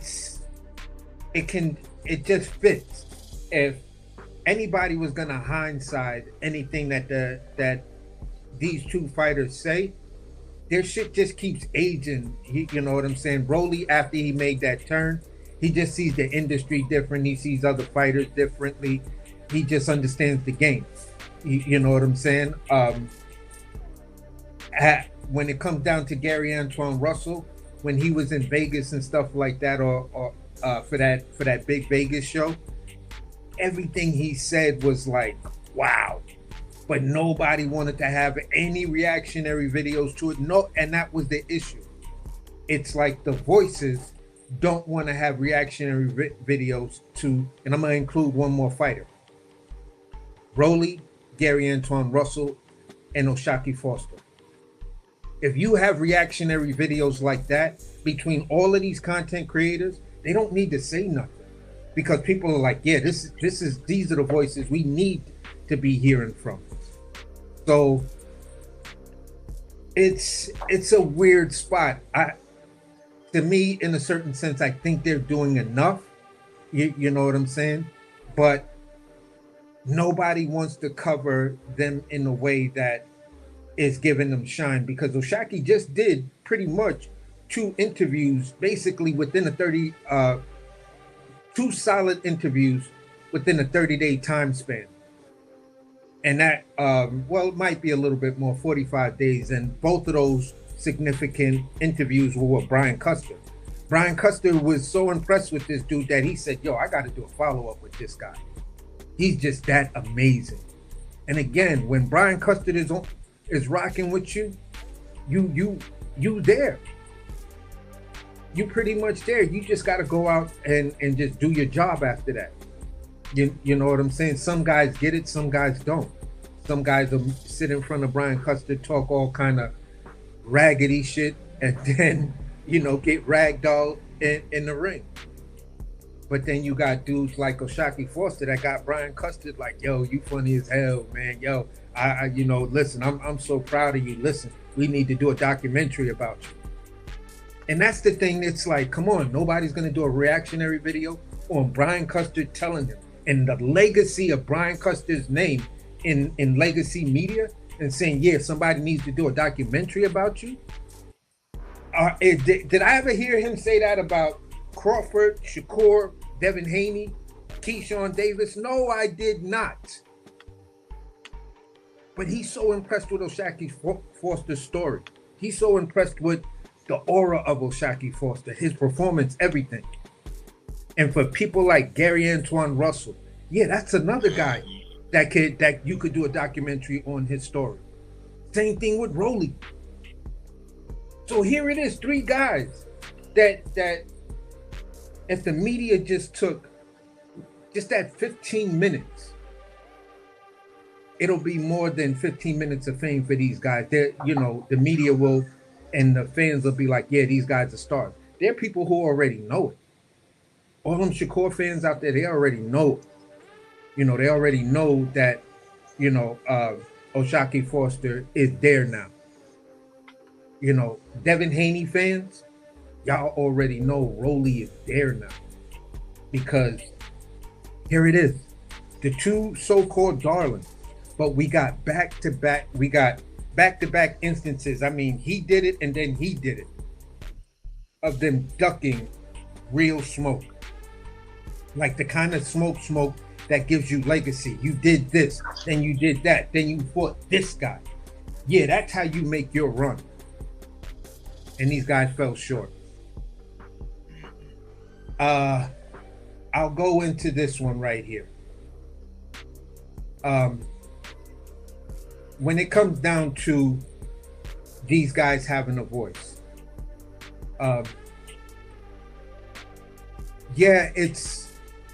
their voice screams a lot. I think what the issue might be a little bit more than the voice is us seeing them in the ring. I would give the trade-off of where you are right now just to see you in the ring just a little bit more. At least on an average of twice a year. And in between those two fights twice a year, you give us an interview. Bro, you guys will be set. You know what I'm saying? And that's where I ended off with them. When it comes down to the weight classes for no reason, yeah, I'm a big fan of that because here's the issue. Floyd set it off. Floyd Mayweather said that skills pay the bill, size don't matter. Skills pay the bill. Floyd fought a lot of dudes that was heavier than him. You know what I'm saying? But it didn't matter because he knew who he was. And know what he could bring to the table and know what his camp and his team could bring to the table. So when it came down to Floyd, there was nothing as far as weight classes are concerned. I think once you get to the level of being called a pound for pound fighter, weight classes do not matter. And to me, that's the whole premises of saying this guy is so good that the weight classes don't matter. Put him someplace, he gonna fuck somebody up. Bernard Hopkins, the Roy Joneses, the James Tonys. They were the ones who were doing it. Floyd Mayweather was the one who cashed in on it. So nowadays, it's these guys that trying to cash in on it, but you're not doing the work. Floyd did the work. That's the part that everybody misses.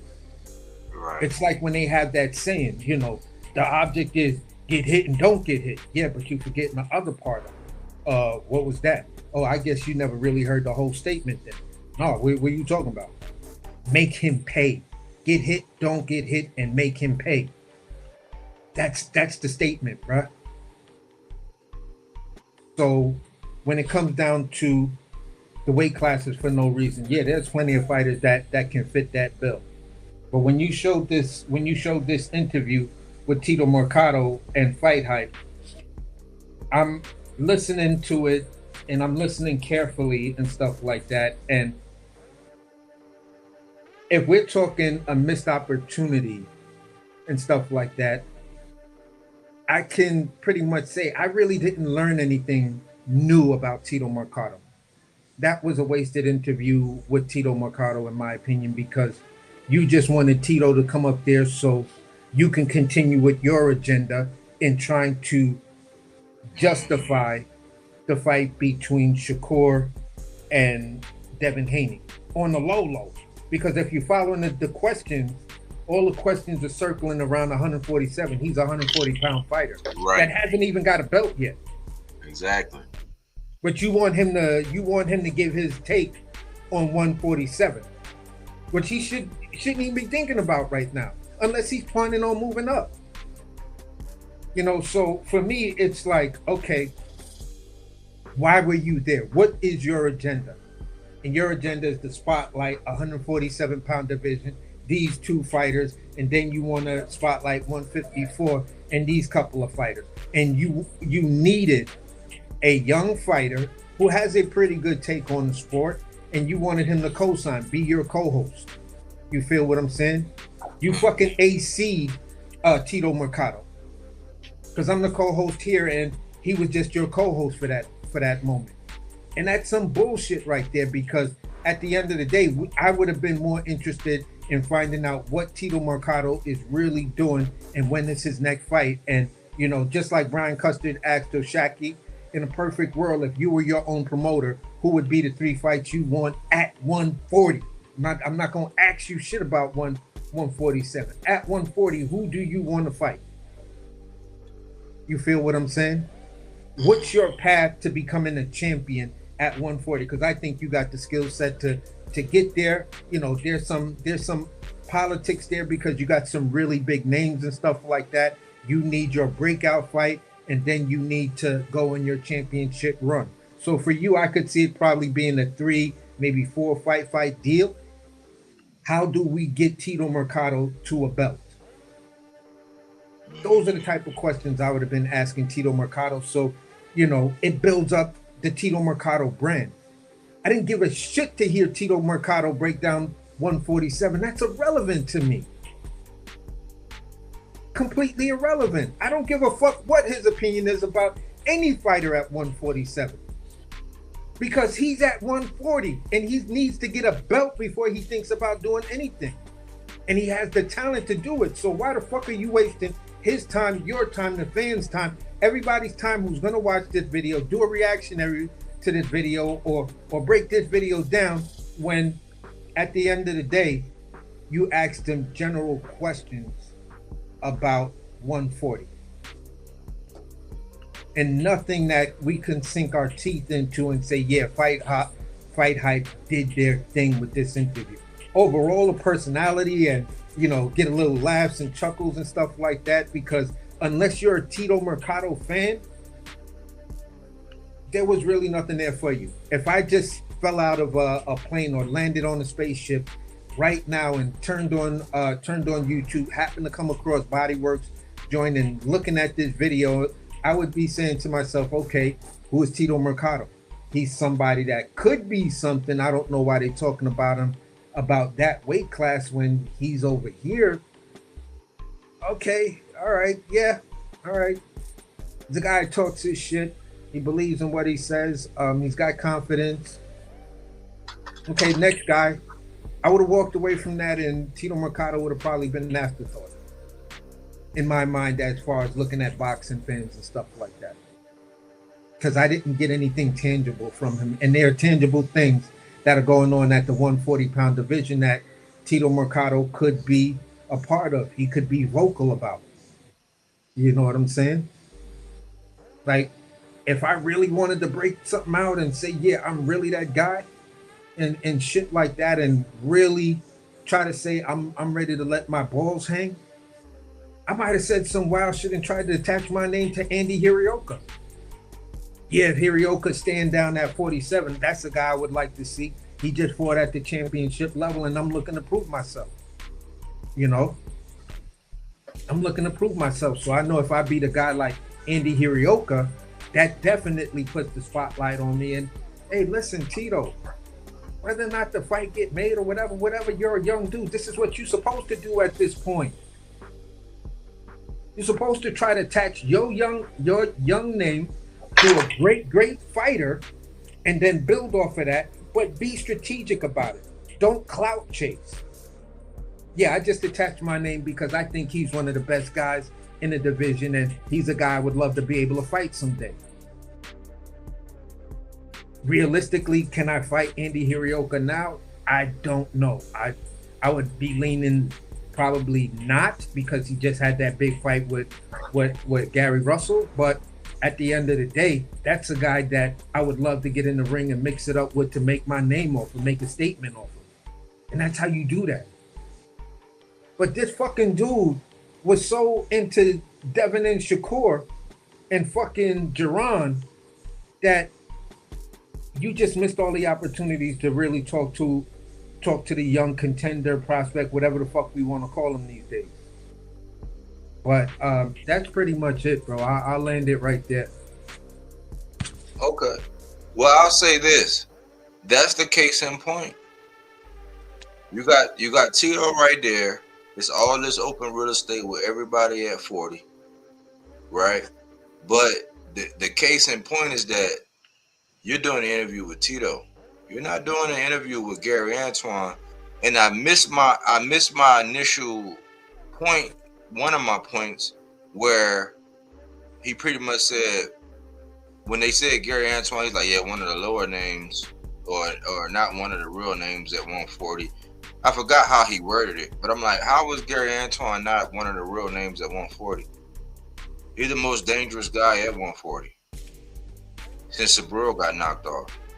Them two were the boogeymen. So that was the case in point in that. And then to address the other thing before we get into the meat and potatoes is, for us, going to point, housekeeping number 2, Rolly and Gary Antoine, for us, it suffices. But for the climate of boxing, it doesn't. Because for us, we understand that they're not really going to come out, you know what I'm saying, just like most PBC guys, they're professional, like Fundora. You don't hear Fundora doing a press run like, you would think that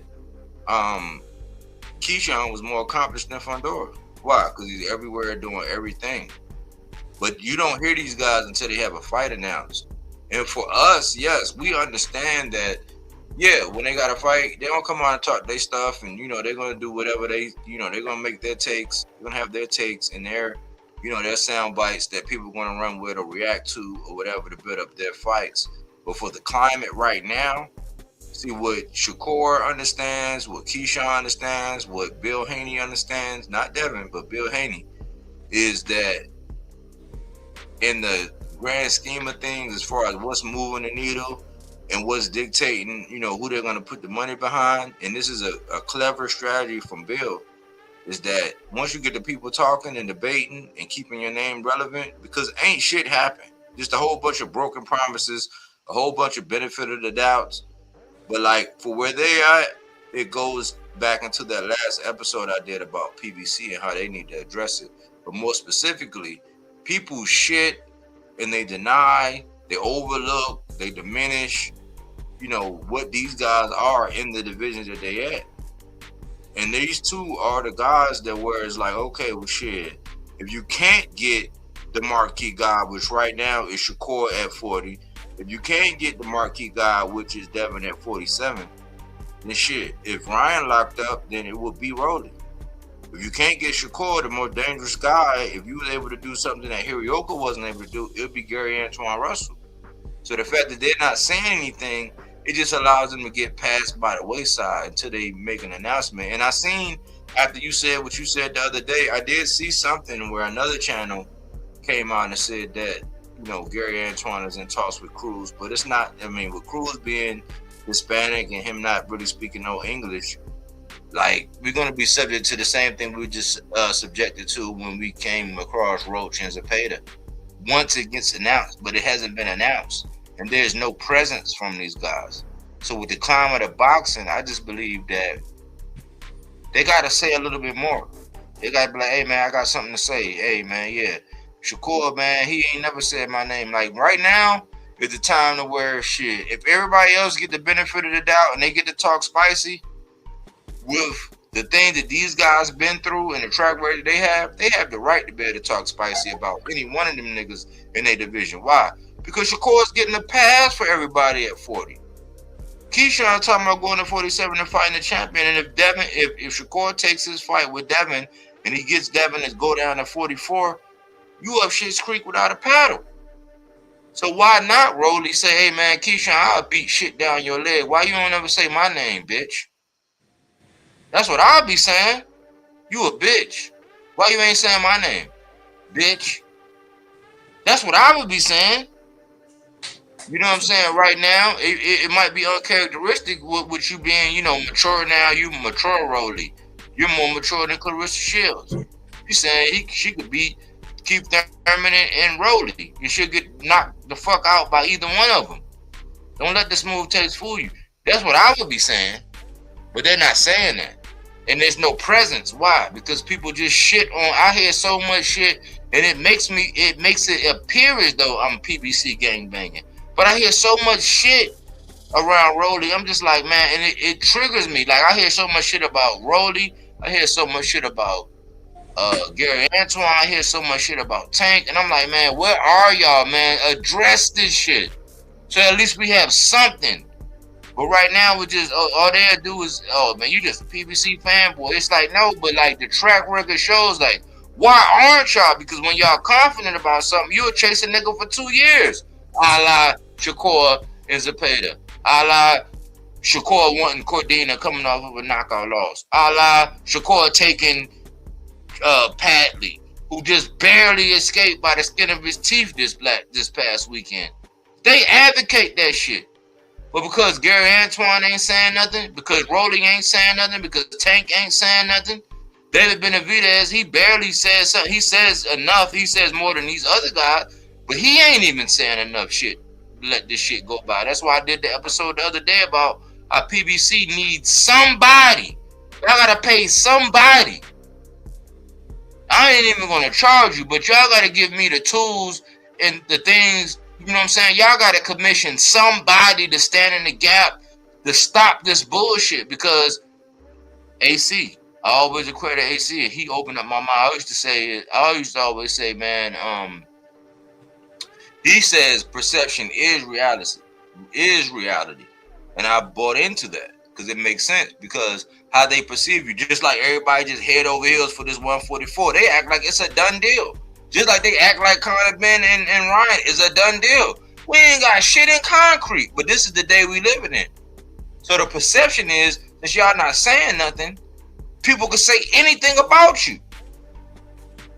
Man, if I was Gary Antoine, I'd be like, man, I would beat the shit out of Keyshawn, man. And Shakur know I'll kick his ball over the fence. That's why this nigga won't say my name. Yeah, I said I'll fight him last because I know this pussy won't fight me. I'll say something. But the state we living in is like, we all know it's a demographic that already know. It's a niche market. The 300 know. People like, hey, so Stan, he knows like what's really going on. He calls Shakur pussy. Like we've been seeing, like we've been over Shakur for like a year and a half now. Because we saw that he was pussy. He ain't the guy that we thought he was. But it don't help that these niggas ain't saying nothing, and it just make us look like fanboys because we just speaking the utter truth. People saying, oh man, where all these Oshaki fans came from? Like, we didn't come from nowhere. I've been rocking with Oshaki. Oshaki did a whole post saying, hey, shout out to Bodywork. Before he even got the belt, he was like, shout out to Bodywork Boxing. When I was saying, hey, I'm pulling for you, man, I know you're going to get it. He was saying, ain't nothing going to stop you from getting it. And he went on to get the belt. I've been an Oshaki fan. But because, you know, here lately, Oshaki's been vocal. I like the way he's been vocal. But like, he can't do the Lamont Roach shit to where every other minute he's on there, because they're gonna say, oh man, he got that victory over Raymond Foreign. He act like he beat Shakur. They gonna roast his ass. So it's like, he done what he's supposed to do. It's up for these other niggas to do what they supposed to do and say what they supposed to say, so that people just don't get away with it. Because Max Kellerman, Mike Cobb, Tim Bradley, when he decided to get a wild hair up his ass, I just seen the fact that Andre Ward just sat down with Shakur. Ain't no telling what kind of crazy wild shit Shakur done said. And I'm just done hearing from Shakur. Shakur is pussy in my book. Like, I'm riding for Devin right now, and that's a rare. Like, I'm riding for Devin versus Shakur. I'm riding for Devin versus Keyshawn right now. Why? Because in the grand scheme of things, Devin is more accomplished. He just took on Brian Norman. Like, if you really want that fight, if you really want that smoke, Man, go fuck with Brian Norman. See if you don't get your ass knocked out. Then you'll win me back over. But you ain't gonna do that. Why? Because you pussy. So that's why I say Gary Antoine and Rolly, y'all gotta say something, man. Like it's gone are the days where y'all could just let shit ride and just do, and just let the media just have its way. That's why I always say, man, the premise of my channel is silence is consent. I don't like no fucking politicians. I seen a video with a nigga who was supposed to be riding for Tank. Then he started talking all this bullshit about how he think, and I sent it to you and I sent it to AJ about how he thinks Schofield is this. I'm like, yeah, Schofield, he's the definition of a puncher's chance at this. But if you want to be real, they both been inactive. And if you want to be real, this was so funny, and we can move into the meat and potato. This was funny. This is what we call irony, and all we talk about the irony of life. The ironic part is Keyshawn Davis is talking about, oh man, Devin, fight your mandatory. But here it is, Schofield is the mandatory for Tank. And since Tank sent out the contract, people say, oh man, I don't want to see that shit. It's no way, man. Tank cherry picking again. But it was cool when Shakur was getting ready to fight Schofield before Schofield got the mushrooms or whatever the fuck they claim. But it's the same shit over and over again. I'm tired of seeing this movie. I've seen this movie before. So with Tank taking on his mandatory, that's Ixnay on the Nixnay, and we don't want to see that. But Keyshawn can get at the top of Mount Kilimanjaro saying that Devin got to fight his mandatory. The shit don't make no sense. If we're gonna ride, we gotta ride. Okay, well, shit, Tank fighting his mandatory, and to keep his belt because he never got unified or whatever. The only knock on him is that that he never. That's why I'm saying before O'Shock do anything, if you don't get Navarrete, just go ahead and unify with Kakasi. Right now, your name is on fire. Kakasi will be a goddamn fool if he don't get in the ring with you right now, so that at least you can unify. That way, they can't poke the same hole that they poke in Tank, saying that he never unified. Because Boots get the whole benefit of the doubt fighting the inactive Stanionis, and the fact that he beat the shit out of Stanionis made him quit on the stool. He get all the benefit of the doubt. When we could have got him versus Brian Norman with 3 straps, and then it would have been the winner of Devin and Barrios, and he would have been undisputed. But everybody shit on me because I'm critical of Boots in that situation. But in this situation, where I'm saying, okay, well, shit, O'Shaquie, go ahead and fight Kakasi. They're going to try to cook the shit out of O'Shaquie if you fight Kakasi. But it comes down to, like, how did we get here? The conversation that you always say where you say, hey, how did we get here? Well, how did Rolly get to the point to where he don't got to fight? Because fucking Devin ducked him. Because Ron didn't want no smoke. So I don't give a fuck who he fight next. But the standard is the standard. Like, if we're going to hold somebody to the accountability where, Rolly don't want to fight his mandatory. Well, okay, Boots didn't want to fight his mandatory that he got from Stanionis. He didn't. Stanionis didn't want to fight his mandatory, who was the original, like, Giasaw before Catterall fought him. So now if Rolly decided to fight Catterall, okay, cool, I'm with that. But if Rolly fights somebody else, I'm not going to knock Rolly. Why? Because Devin ducked him. And that's just the meat and potatoes, man. I'm gonna go ahead and get into. I mean, that's just the end of the housekeeping, but I'm gonna get into the meat and potatoes because this is episode 3 of What the Fuck is a Duck. And I told y'all that before that there are plenty of ways that people can duck. Before I go ahead and proceed into What the Fuck is a Duck, you got anything to say before I take down the housekeeping, AC? I just wanted to remind people that when Shakur was going to fight Schofield was still Tank's. He was sitting at the number 1 spot under Tank's name. If I recall, Schofield wasn't under the WBC, or if he was ranked really, really low. So there was some caveats behind that, and again, Oscar was coming out saying, well, Shakur's choosing to fight my young prospect. And that's why he was laughing at him, kind of clowning him and stuff like that and things like that. So Oscar was kind of like trying to hint at it and hint at some stuff or whatever. But at the end of the day, nothing has come out to dispute the fact of my little conspiracy theory of um, getting close to that fight, whether it's his pullout game, however you want to call it.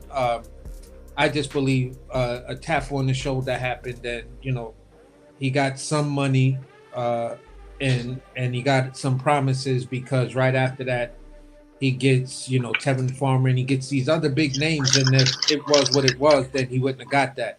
So just to clarify that, and for me, I have no issue with Tank fighting Schofield. You feel me? Because at the end of the day, Schofield and his pops been barking up a lot of trees, and right now, if this was a dog, you don't piss on the electric gate. It's a bad idea. So that's the way I'm looking at Schofield. Them dudes done ran up, and now they're gonna try to piss on a highly volatile, high voltage gate. And I just don't think it's a real good idea. But I'm not gonna sit here and say it's whatever. I'm just like, all right, this fight's gonna be good until Schofield gets knocked the fuck out, or he gets dropped really bad, probably gets split open, something horrible, and his pop's gonna call it if the fight actually gets across the line, because these people. So that's where I'll just land it, man. And at the end of the day, this was some good housekeeping. Word. I was just triggered earlier because I heard a couple people, man. And the consensus was everybody was just feeling so sorry for Keyshawn. I'm like, man, y'all are pussy, bro. Like, with all due respect, man, how do you feel sorry? Because he was the guy that got himself taken up under the wing of Shakur. You cannot be bi. If you a straight man, you a straight man. There's no bi. If you bi, then you part of the Rainbow Coalition. Period. It ain't no ifs, ands, or buts. It ain't no, the singer Tank. When the singer Tank came out and was like, oh man, what if you tried this and then you didn't like it? You part of the Rainbow Coalition. It ain't no coming back, bro. It's like once you get bit by one of them zombies, bro, you a zombie now. I love you like a play cousin. But you gotta go, cuz. Once I see your eyes turn and I see that scratch or that bite or whatever it is, we got dome shot, bro. We're going to put you out real quick. It's going to be quick and painless, but you are no longer one of us. That just is what it is. So for me, this is why we talk about the politicians of boxing. And some of these guys, they be riding the same vein of where I'm at. But it's like y'all play, I see where y'all be playing politics all the time. And I can't stand that shit because right now, boxing is so vulnerable. There is no time to play politics. Like what Shakur is doing, he's pussy. Stand on it. There's too many people trying to play politics because, I need to like, I need to click, I need the views, I need to make it seem like that I'm being fair and impartial. And it's like, it's no time for that right now. You got to draw your line in the sand and say what Keyshawn did, pussy. What Shakur is doing, pussy. Like Devin is in the right now. And I don't even agree with him saying the 44. I would be like, man, if you ain't coming up to 47, keep my name out your fucking mouth. Fight whoever, go fight Gary Antoine. Go fight, I don't give a fuck. Do the same thing that Tank did. At least Tank said, hey, get out the mud, pussy. Since you didn't want to take the offer, get it out the mud, pussy. Get it out the mud. Stand on it. But we got all these people out here on YouTube who want to be, oh man, well, I just feel so bad for Keyshawn. How you feel bad for Keyshawn when he made them bunk beds? Him and Shakur made them bunk beds. Shakur's eating this nigga food. T.O., whose idea was that? De Los Santos? Whose idea was that? Devin? Whose idea was that? The common denominators, those are all guys that had some shit in with Shakur. Make your own lane. If not, cry me a river. I don't give a fuck about what you got going on. You decide to be BFFs with this nigga. You decide to miss weight 2 times. You lost the benefit of the doubt. You decide to shit on one of the biggest prospects, my fighter of the year last year, and the champion of Abdullah Mason. You did that. You won't say Gary Antoine. And even at 47, Is Devin the only champion at 147? No, Rolly is. You won't say that. Then you said you'll fight Ryan, but you won't do that. And now, minutes before I was getting ready to come live, I seen a show where he was telling Schofield to call Jay Prince. Pussy! Why are you feeling sorry for a nigga like that? Like that's where I'm at, man. So this column, this segment is called "The Fuck Is a Duck." The Fuck Is a Duck, Volume 3. So this is what we're talking about right here. I don't feel sorry for Keyshawn, man. You made your bed, lay in that motherfucker. You made a bunk. You and Shakur got twin bunk beds. Y'all step brothers, whatever the fuck y'all want to call each other. That's what y'all are. So y'all made that bed. So lie in that shit. You know what I'm saying? But this is what these boxes are. You know, they show you one thing, and then they take that mask off, and up underneath you see a big ass duck. And I'll start here. The first example is, I don't know, because people don't be paying attention. And for all these people that, you know, do their research and look into this and not trying to be part of the get along, go along gang or whatever, O'Shaquie Foster said something in an interview that I don't think a lot of people caught. And I almost forgot about it when I was trying to convey a point to AC the other day when I was texting him. I had the wrong name. I had the names mixed up. Even though what I originally told you is true.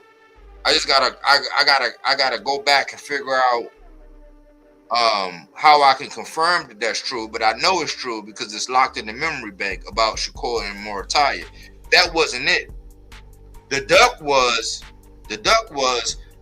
before O'Shaquie came out and gave an interview where he basically said that before he was in negotiations to fight Raymond Ford, guess who he was in the negotiations to fight? Who was he in negotiations to fight, AC? Or who did he send an offer to that didn't come to fruition? Your boy. I'm not saying your boy, but Mr. Roach. Nope.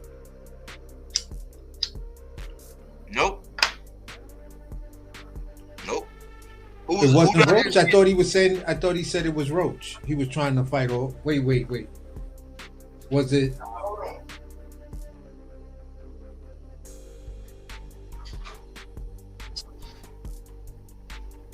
My bad. Was it? Wait. There's 3 fighters he spoke of. I think he said Roach, Navarrete, and was it? Yeah, I'm not sure. I got to go back and rewatch. Who did I just go off on? Shakur. No. His bunk Keyshawn. bed. Yeah, Keyshawn. That's the other name. Listen, y'all. This is what goes over this for all these people that get these interviews and they want to dive in. They want all these juicy hot takes. Nobody caught this shit. The man said, I was in negotiations for a bigger fight. I was in talks to fight Keyshawn. This is why I say, people don't recognize a real one when they see him. It's just like when they say, man, people wouldn't know who Jesus was if he did come back out of the sky. I don't believe in the shit, but you know what I'm saying? If he did come back out of the sky, he was whatever. You know what I'm saying? It's the same reason why they say the parable says he couldn't do no miracles in his own hometown. Because people won't recognize. They be like, man, I changed your diaper, nigga. Like, I used to walk you to school, nigga. Like, what you gonna teach me? What you gonna show me? The same shit that you don't see. Virtues, principles, like how to be who you supposed to be in body and essence.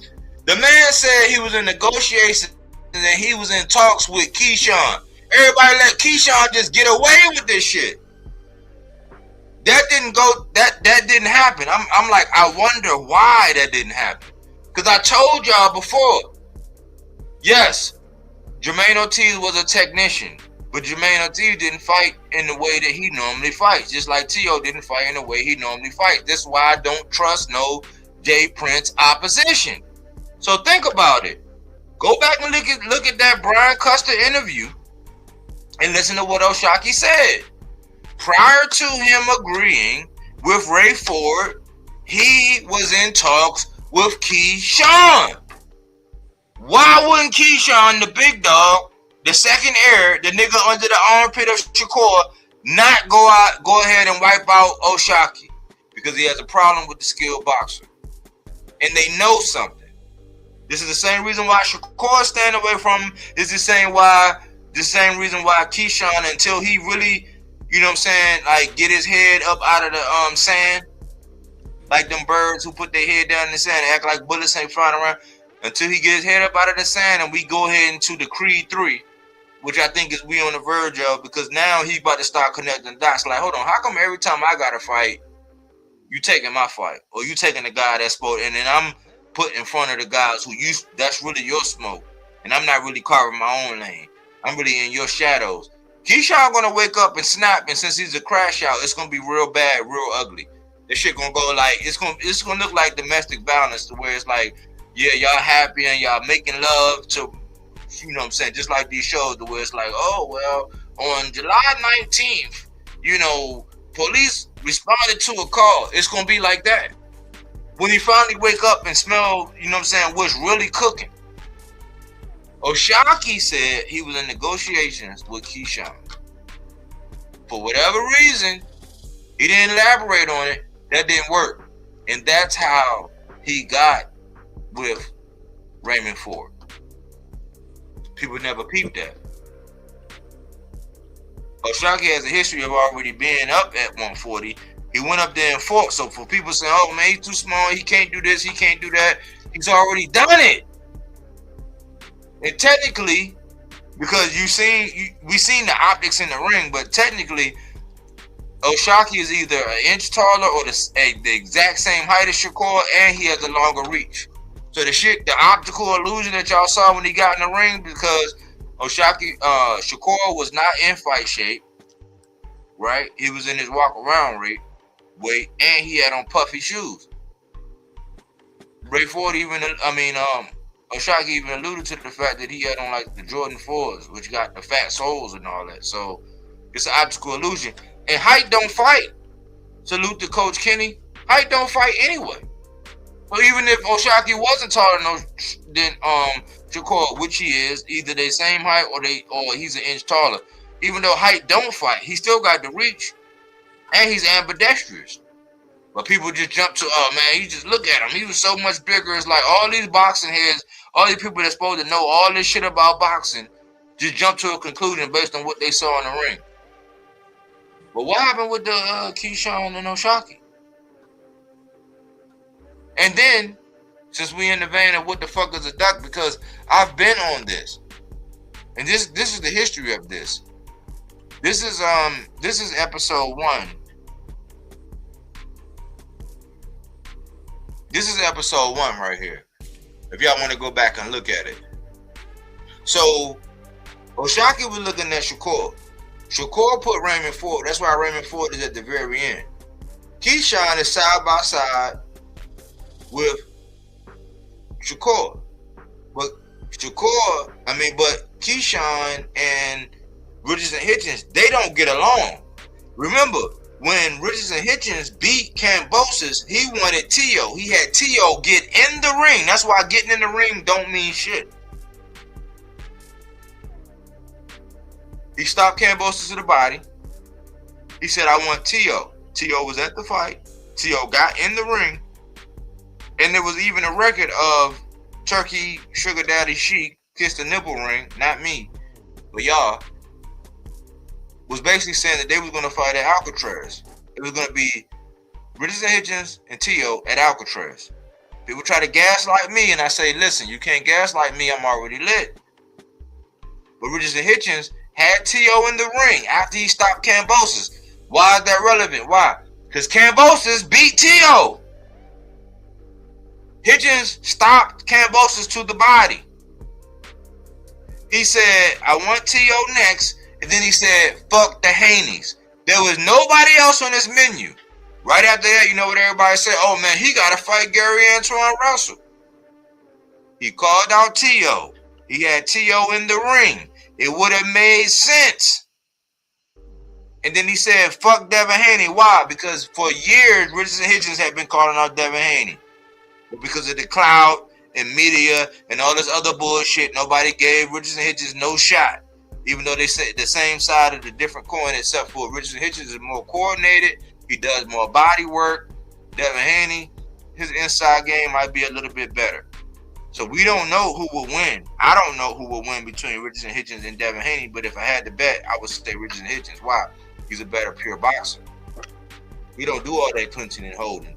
And 9 times out of 10, he'll drop you. And he was at 140, more tenured than anybody. He was more tenured at 40 than T.O., and he was just about the same as Gary Antoine Russell as far as being tenured at 40. Like real champions. Not most accomplished like T.O., but more tenured. So I said, what the fuck is a duck? Because O'Shaquie wanted Shakur, but Shakur threw Ray Ford in the way. Shakur won't fight Keyshawn.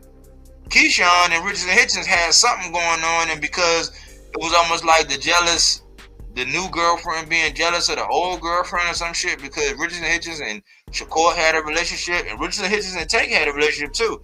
That shit went sideways because Adrian Broner had them both up under the wing.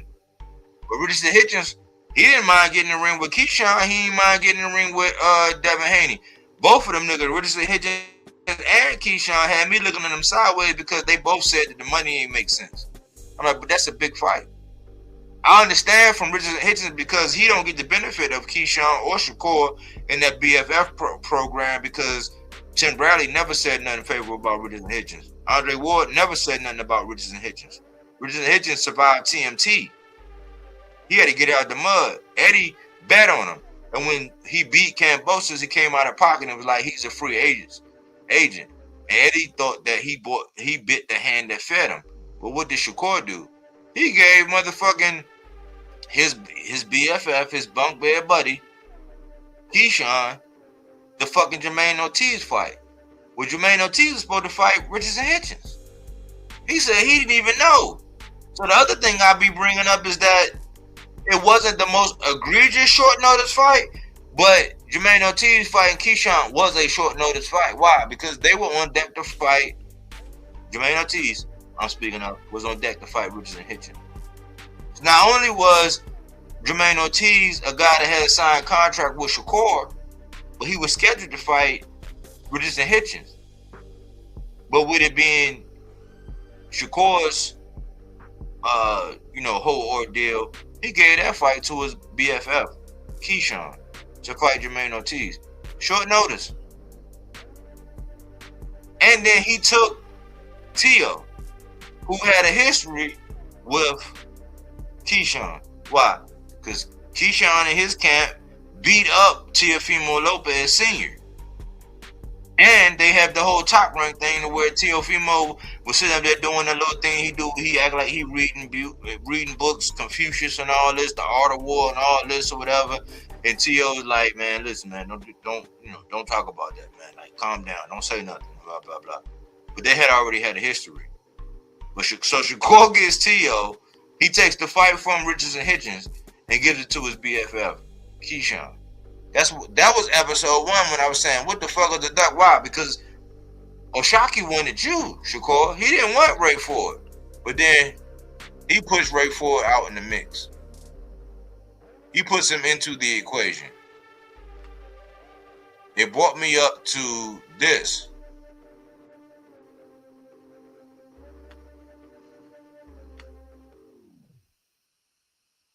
Why is my overlay not working now? It brings me up to this. O'Shaquie still chasing Shakur. Shakur starts calling out Ryan. He starts calling out Devin. Devin don't want that rematch with Ryan. Why? I don't know why. Maybe it might be the straight right, because everybody keep talking about the left hand. But don't make me put up this graphic of Devin's face, the left side of his face, because it looked like the left side of his face was just as fucked up as the right side of his face. Why? Because it wasn't just his left hook, the narrative that everybody want to go by. But if you're just a parrot, if you're somebody that's going to go by what everybody else is saying, you're gonna say that, oh man, it was just the left hook, man. No, it was the straight right hand as well. Because both sides of his face was equally fucked up. Jaw broken and everything. But that's under denial. So I did What the Fuck is a Duck 2. O'Shaquie kept the same energy throughout.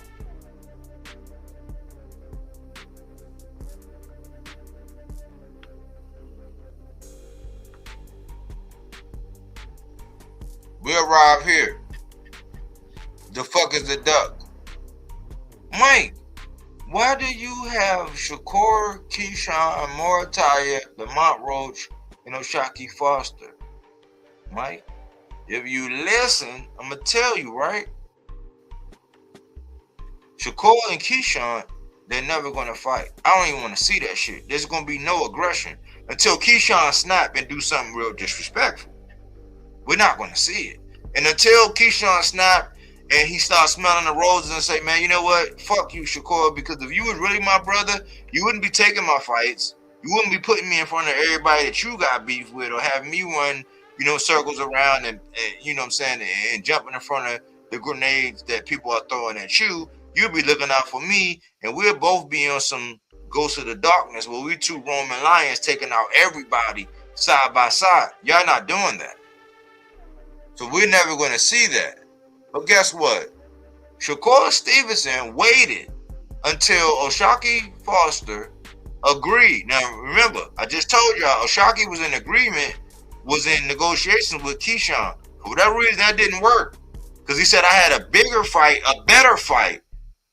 O'Shaquie even, so to his extent, this is why I say O'Shaquie's so solid, he even gave Keyshawn the credit of being a better fighter. He was like, I had a bigger, better fight. That didn't work.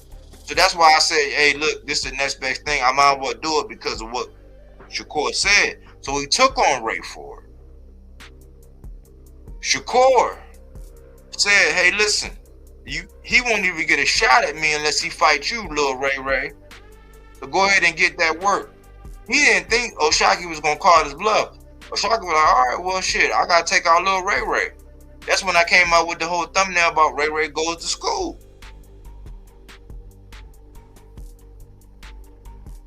Well, it wasn't until O'Shaquie took on the Ray Ford to where we started hearing that Shakur Stevenson wanted who? No other than Raymond Morataya.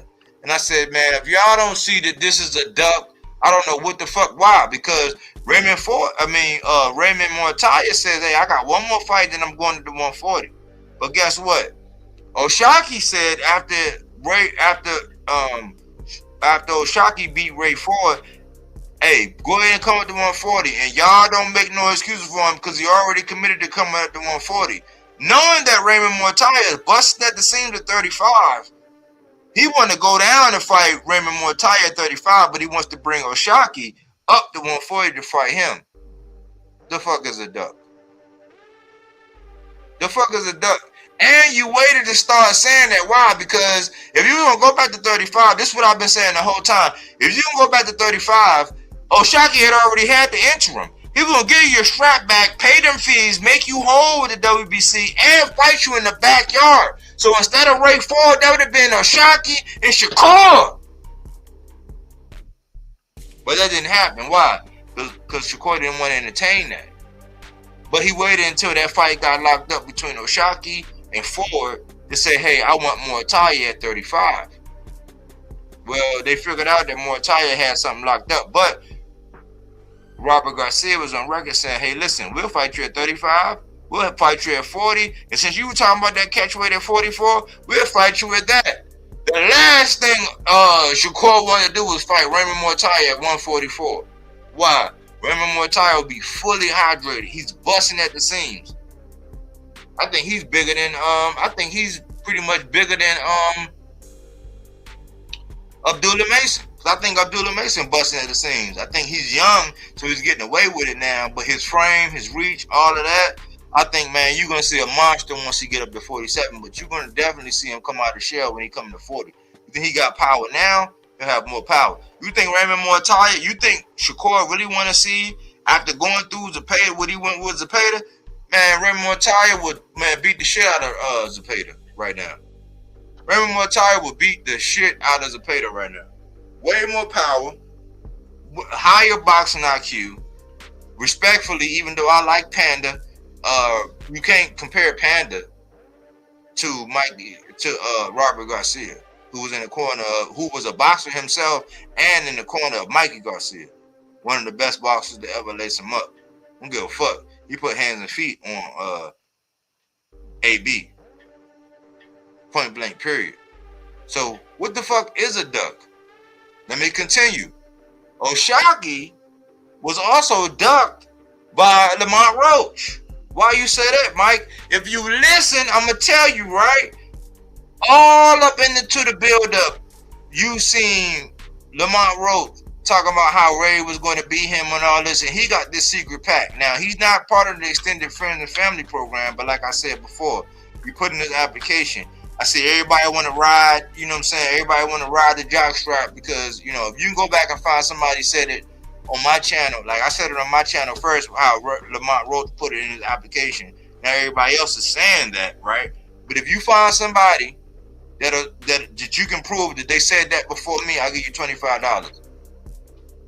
Straight up. I'll give you $25 straight up to your Cash App. If you can find somebody that said it before I said it on this channel, where Lamont Roach put in his application to the BFF Friends and Family package, I'll give you $25. But Lamont Roach was picking Ray Ray. Why? Because he was in cahoots with Shakur. But guess what? Lamont Roach had already ducked O'Shaquie. And I used to love Lamont Roach. I used to hope for him. Why? He's from the DMV. I like this style, his swag, his persona. I like what No Excuses doing. Even on Pro Box to this day, outside of Hollywood Roach and how he went Hollywood. But guess what? It wasn't until a couple days ago. Because remember, all beforehand, he was picking Ray Ray and he was saying, oh man, O'Shaquie lowballed me. It wasn't until a recent interview like 2-3 days ago where Lamont Roach came out and basically said the money wasn't right. Or the business wasn't right. Let me quote him right. He said the business wasn't right. Why did he have to do that? Why? Because O'Shaquie shined against Ray Ford, and O'Shaquie had been telling the truth the whole time. O'Shaquie came out and said, listen, the offer I sent them, he said it was commensurate to where we was at in our career. You got to think, this is before Lamont Roach had even got it on with Tank. He didn't have the esteem that he had after getting a draw with Tank in that performance. Let alone the performance he had with Pitbull. He didn't have that. He said, so our team sent him an offer that we thought was good because, and O'Shaquie is just a real one. That's why I fuck with O'Shaquie all the way around. Been fucking with him. He said, man, look, we wasn't neither one of us at a level to where we can, like where we at now, like to the pay we get now. He's like, so the offer, in my opinion, and my team opinion, it was good for where we were at that time. Juice your noodle and think, before Lamont Roach fought motherfucking Tank, we was on pins and news hoping that they didn't rob this nigga against Hector Garcia. And the judges got it right. They just blew after the Tank fight. So just like First 48, when you bring in somebody and you interview them, so they interview O'Shaquie. Everything he's saying, check out. It's now Lamont Roach is coming around saying, oh man, it was just the business. But when O'Shaquie come out and say who his opponent was, which is Conceição, and then you look at who the opponent was with Lamont Roach, that shit looks even worse. So Lamont Roach actually ducked O'Shaquie.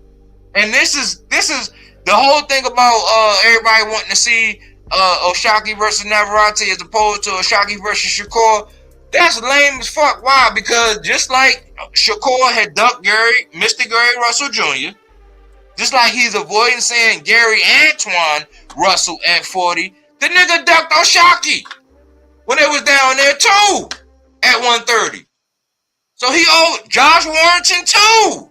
I just happened to be a fan back when I was advocating for Shakur, and there was nothing really to argue about. But he has a track record of eking by, squeezing by. So I ask y'all, what the fuck is a duck when I paint out this picture?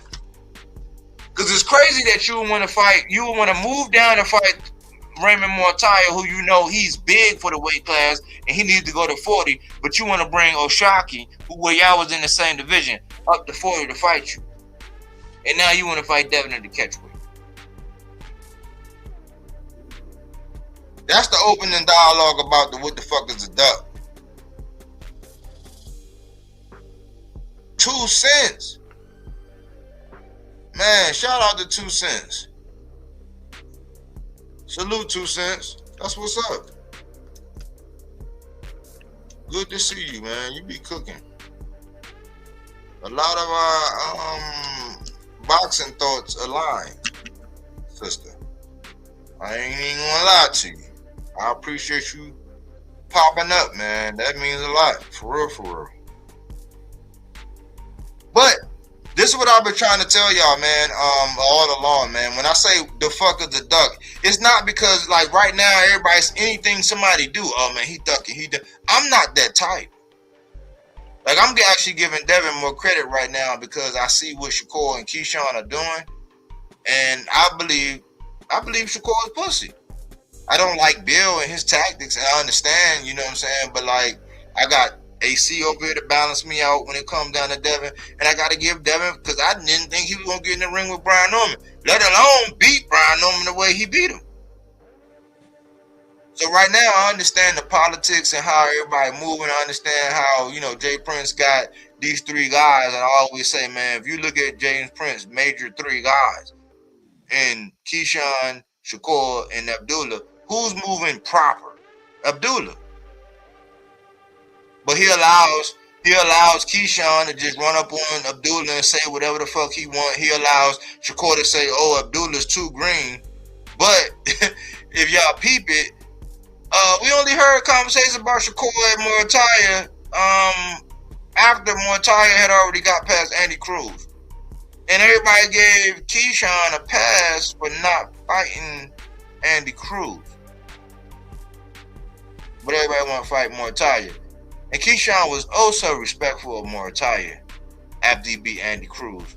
And he jumped out there and was doing the belt to ass thing and all this and all that. And he didn't stop Albright like he said he was. So when you look at Jay Prince fighters, Abdullah Mason is the only one that's moving right and exact, if you ask my opinion. What you got, AC? You got something? Yeah, bro. Here's where I am with it.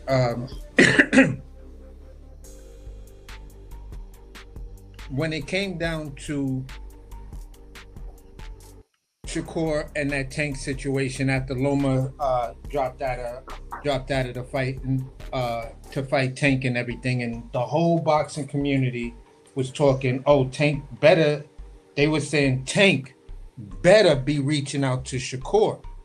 If Tank don't reach out to Shakur, then Tank is ducking the Shakur fight. Then we find out that Tank has reached out to Shakur. From the Shakur fans, they then turn around and say he never reached out to him. Right? So we had that situation.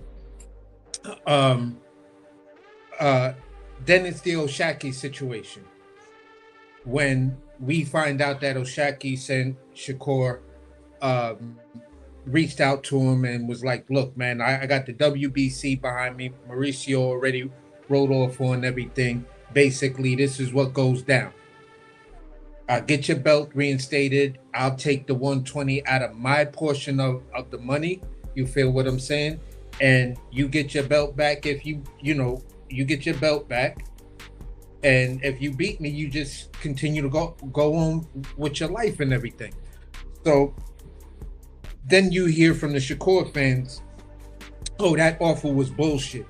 That ain't never happened. Oshaki was lying. It was cap.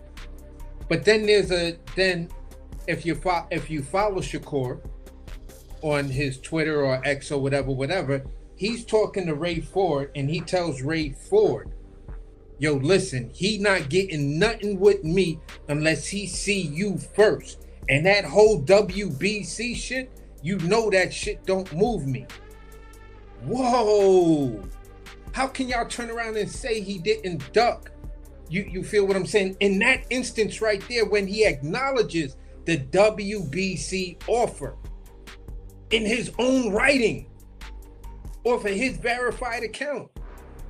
But then they'll tell you, no, it was bullshit. That never happened.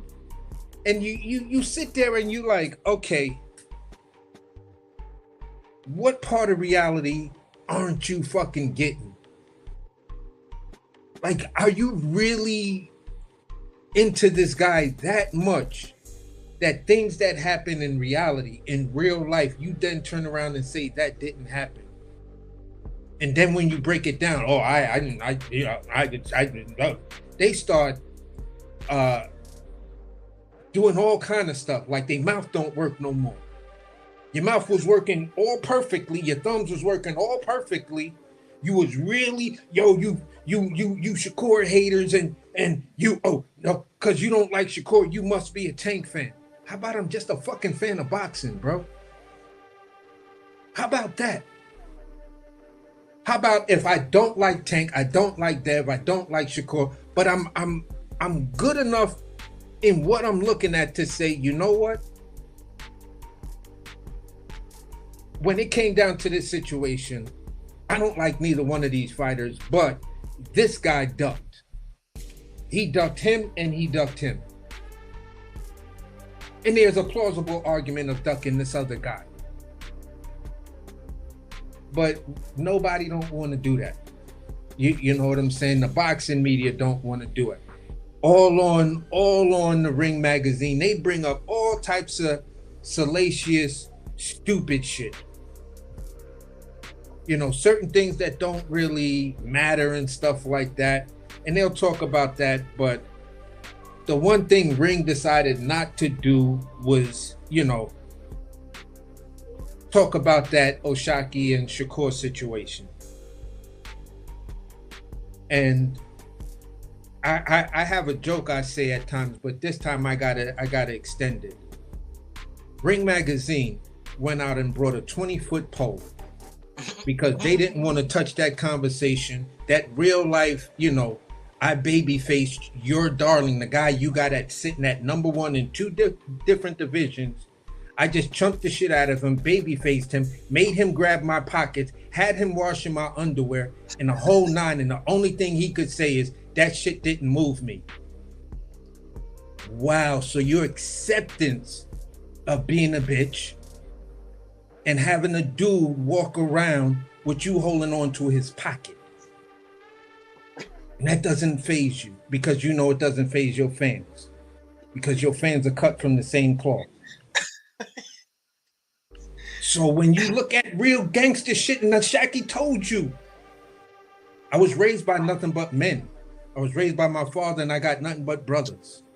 That's why he told Stephen Fulton, you ain't got what it takes to beat me, bro. You was raised by a bunch of girls in a house full of girls.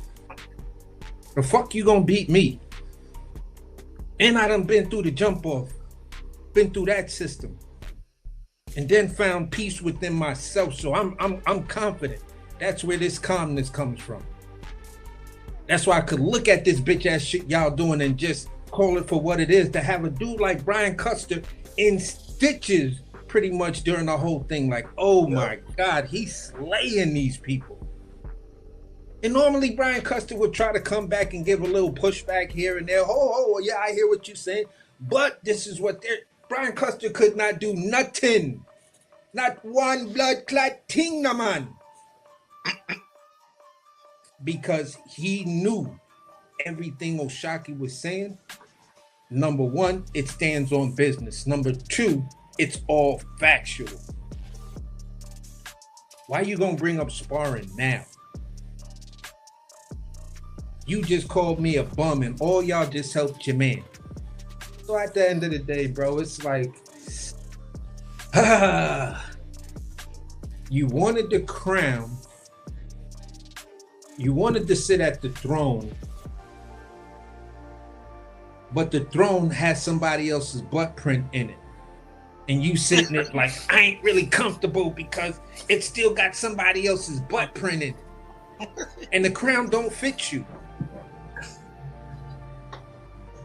Because your head is too fucking big, bro. And it's not big because you're doing what you're doing. It's because it's full of gas. It's full of hot air.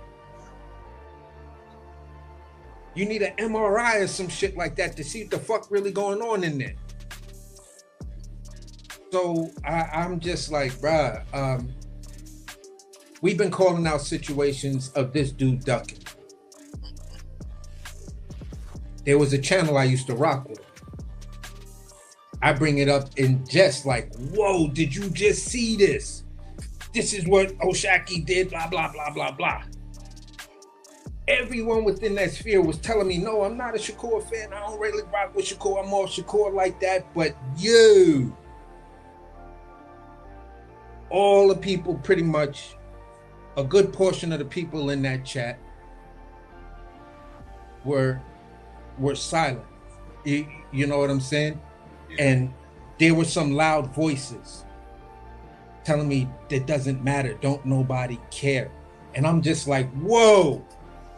Y'all the same people who said Errol ducked out of the Bud rematch because of what now?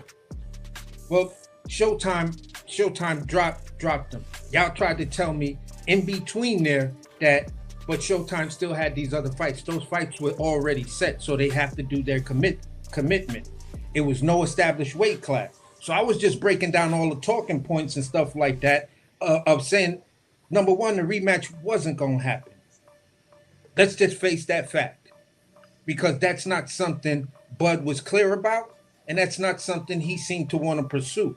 It's just the fact that he got, because Spence exercised it, Bud wasn't showing you that he's a champion preparing himself for the rematch. He didn't go all the way into early camp and stuff like that. He was talking about going up to 54. But y'all still telling me that Errol ducked. And I gave you every reason that Errol Spence didn't duck. And the same thing happened with Shakur. The same thing happened with Boots. Same dude. He up there with some weirdo dudes. And I'm telling them like, yo, listen, Boots could have easily went up there. You know what I'm saying? Used all that leverage. He's got the biggest name there. Why couldn't he steal that fight from what's the name? You know what I'm saying? Oh, because Rashidi was playing games, and it's like, listen, if you serious, the games Rashidi playing don't matter. You can easily talk to the IBF. You were their champion. You feel what I'm saying? You got that belt off of Bud. Not that you fought him. Bud got it off of Errol. You know what I'm saying? Errol got it off of Brooke. So at the end of the day, it's like, look, all the people that pretty much had that IBF belt to stand, 10 toes down champions until it got to one guy. And that one guy just got that belt, unified, and then went up to 54 and did nothing until recently. Let me. Go ahead. Go ahead. No, I was just gonna say, so when we're breaking things down and we're giving you some timelines and stuff like that, it's because, and people want to say, oh no, you this and you that. It's like, bro, you have to understand the timeline, because if you don't understand the timeline, you have no idea of how you got here. The timeline is a roadmap, and if you can't read a roadmap, how do you know where the fuck you going? Unless somebody told you how to get there. And if people constantly telling you how to get where you need to go, that means you don't have a fucking clue where you at, where you going, or where you have been, motherfucker. And that's just an absolute fact that you can't deny, because that is life itself.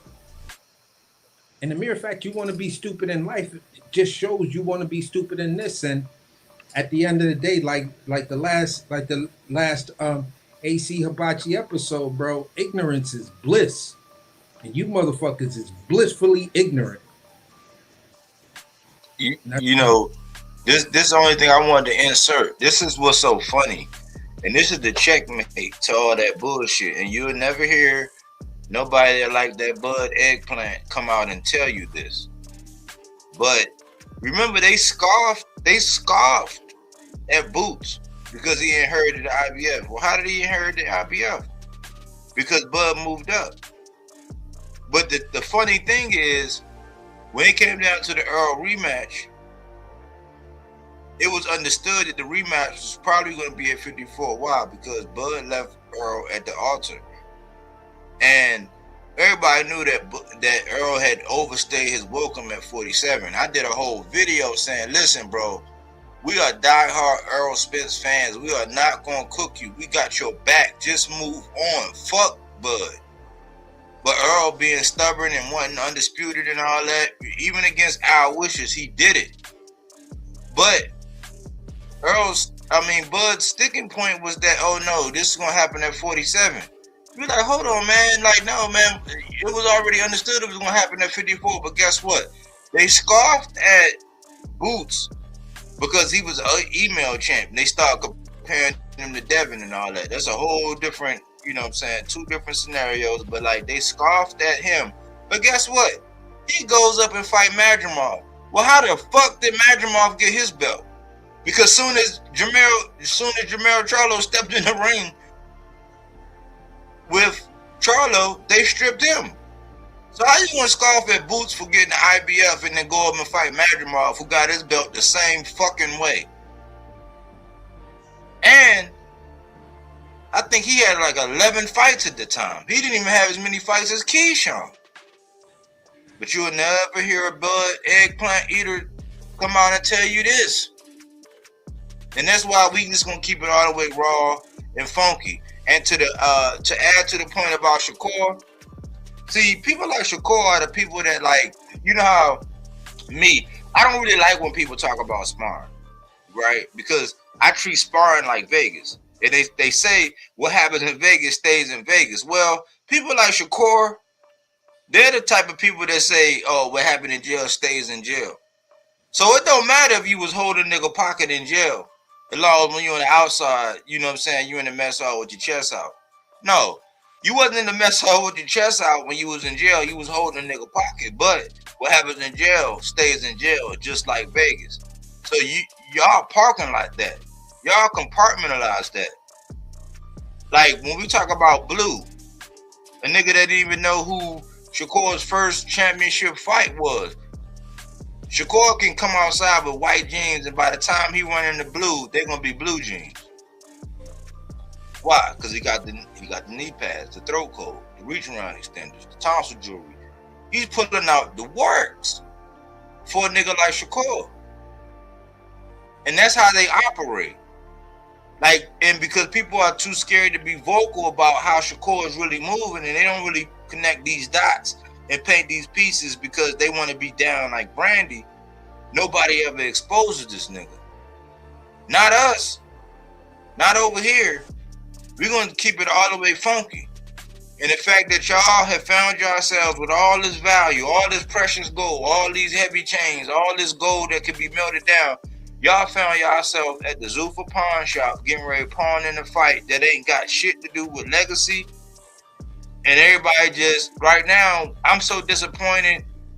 I heard a nigga today. I just clicked in just to see what he was on today.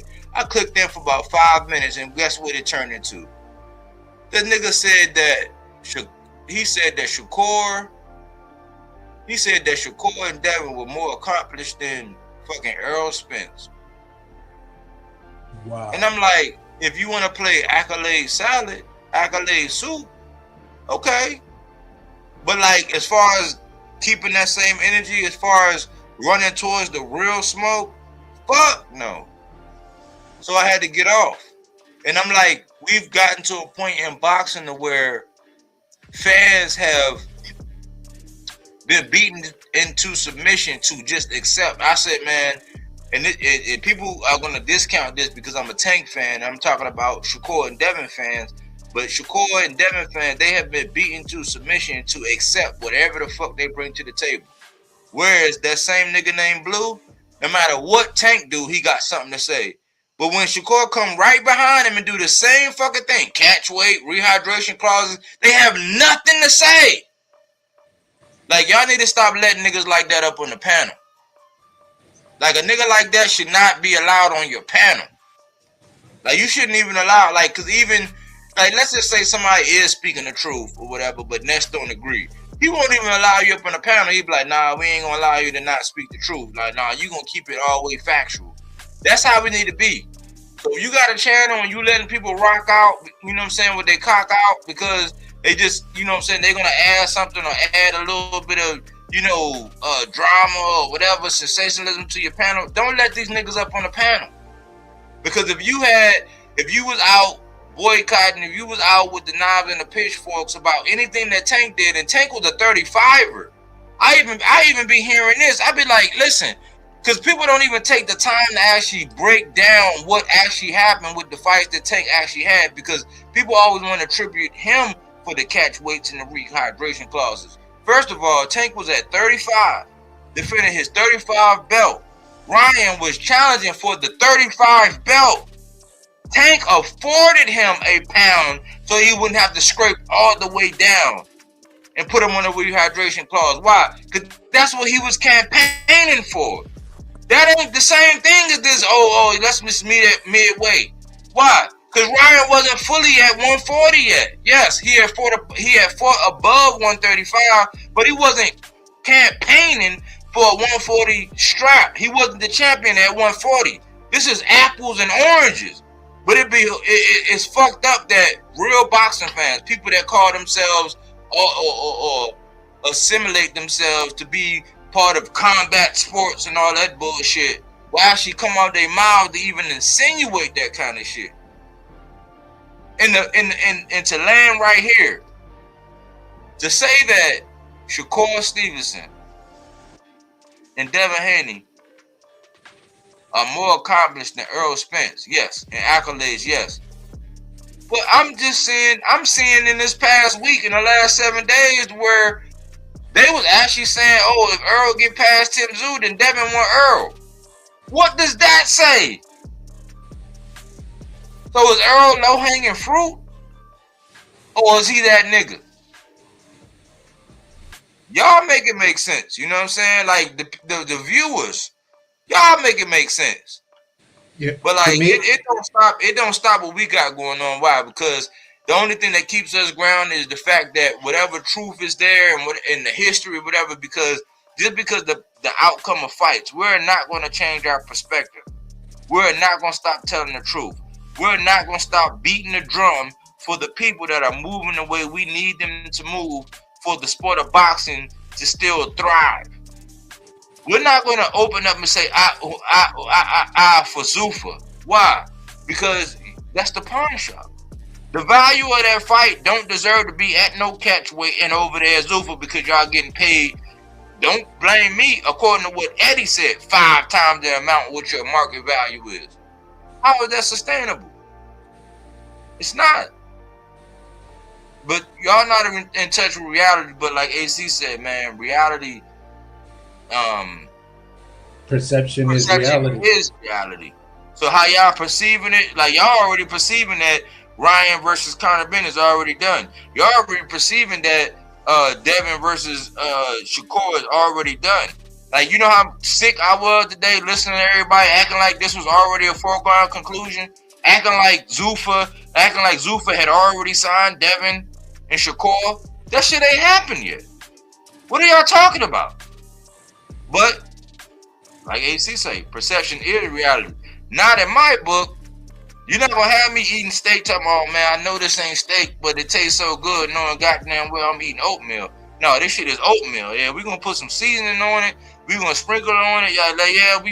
We ultimately, we wanted to see them guys mix it up, but not under these circumstances. There are better fights, better fights, and shit that will be more meaningful than this shit right now. And I'm not gonna cave in and quit. I'm not gonna stop being vocal just because y'all have accepted what Shakur and Devin have put before y'all, and y'all just willing to accept anything. No. You know, these niggas would be holding pockets if they was in the jail cell. Yeah, for I'll sure. land right there. And for me, I just want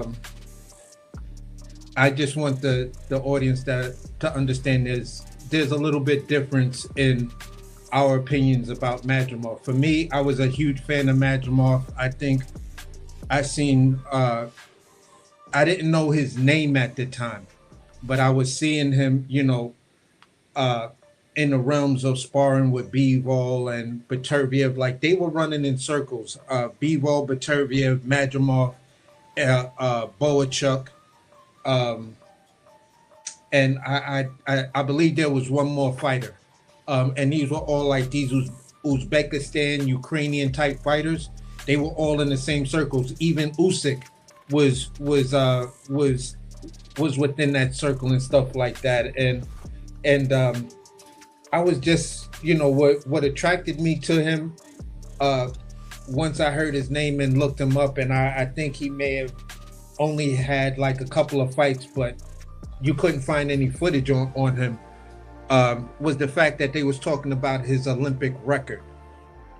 You know what I'm saying? And somebody had some UK dude was talking about him, and they was like, yeah, he's a natural switch hitter. So I was like, what? A Ukrainian Uzbekistan fighter as a natural switch hitter who has an impressive Olympic or amateur pedigree? Yeah, I want to see this dude. So for me, going into that Bud fight, I was like, I was over there in the trenches, like letting them know. They was like, yo, Bud gonna wash this nigga. I said, I'm telling y'all that shit is not gonna happen. This dude can switch hit in the middle of throwing his combinations, bruh. That's a talent. He could do the same switch hitting the same way Bud does it. So Madrimov, they're gonna come in with something that's just gonna, it's either bad, you feel what I'm saying?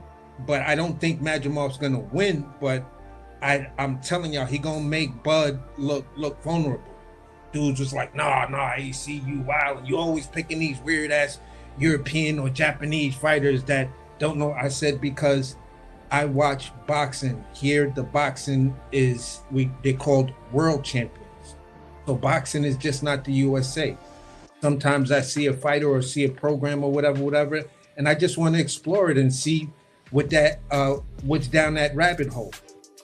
This is why I was one of the only dudes on the panel who was a Terrence Crawford fan, but arguing the fact that there is no fucking way you're going to convince me that a dude like Errol Spence is ducking.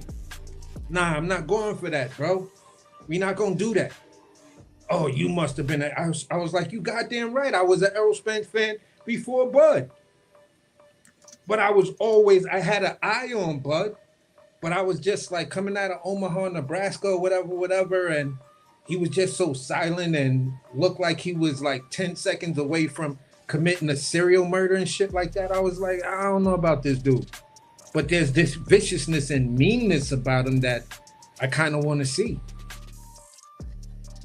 But Errol Spence was the dude I was looking at. Again, I was talking yesterday and we was talking about all of these alphabet boys, guess who was one of the dudes that they were spotlighting?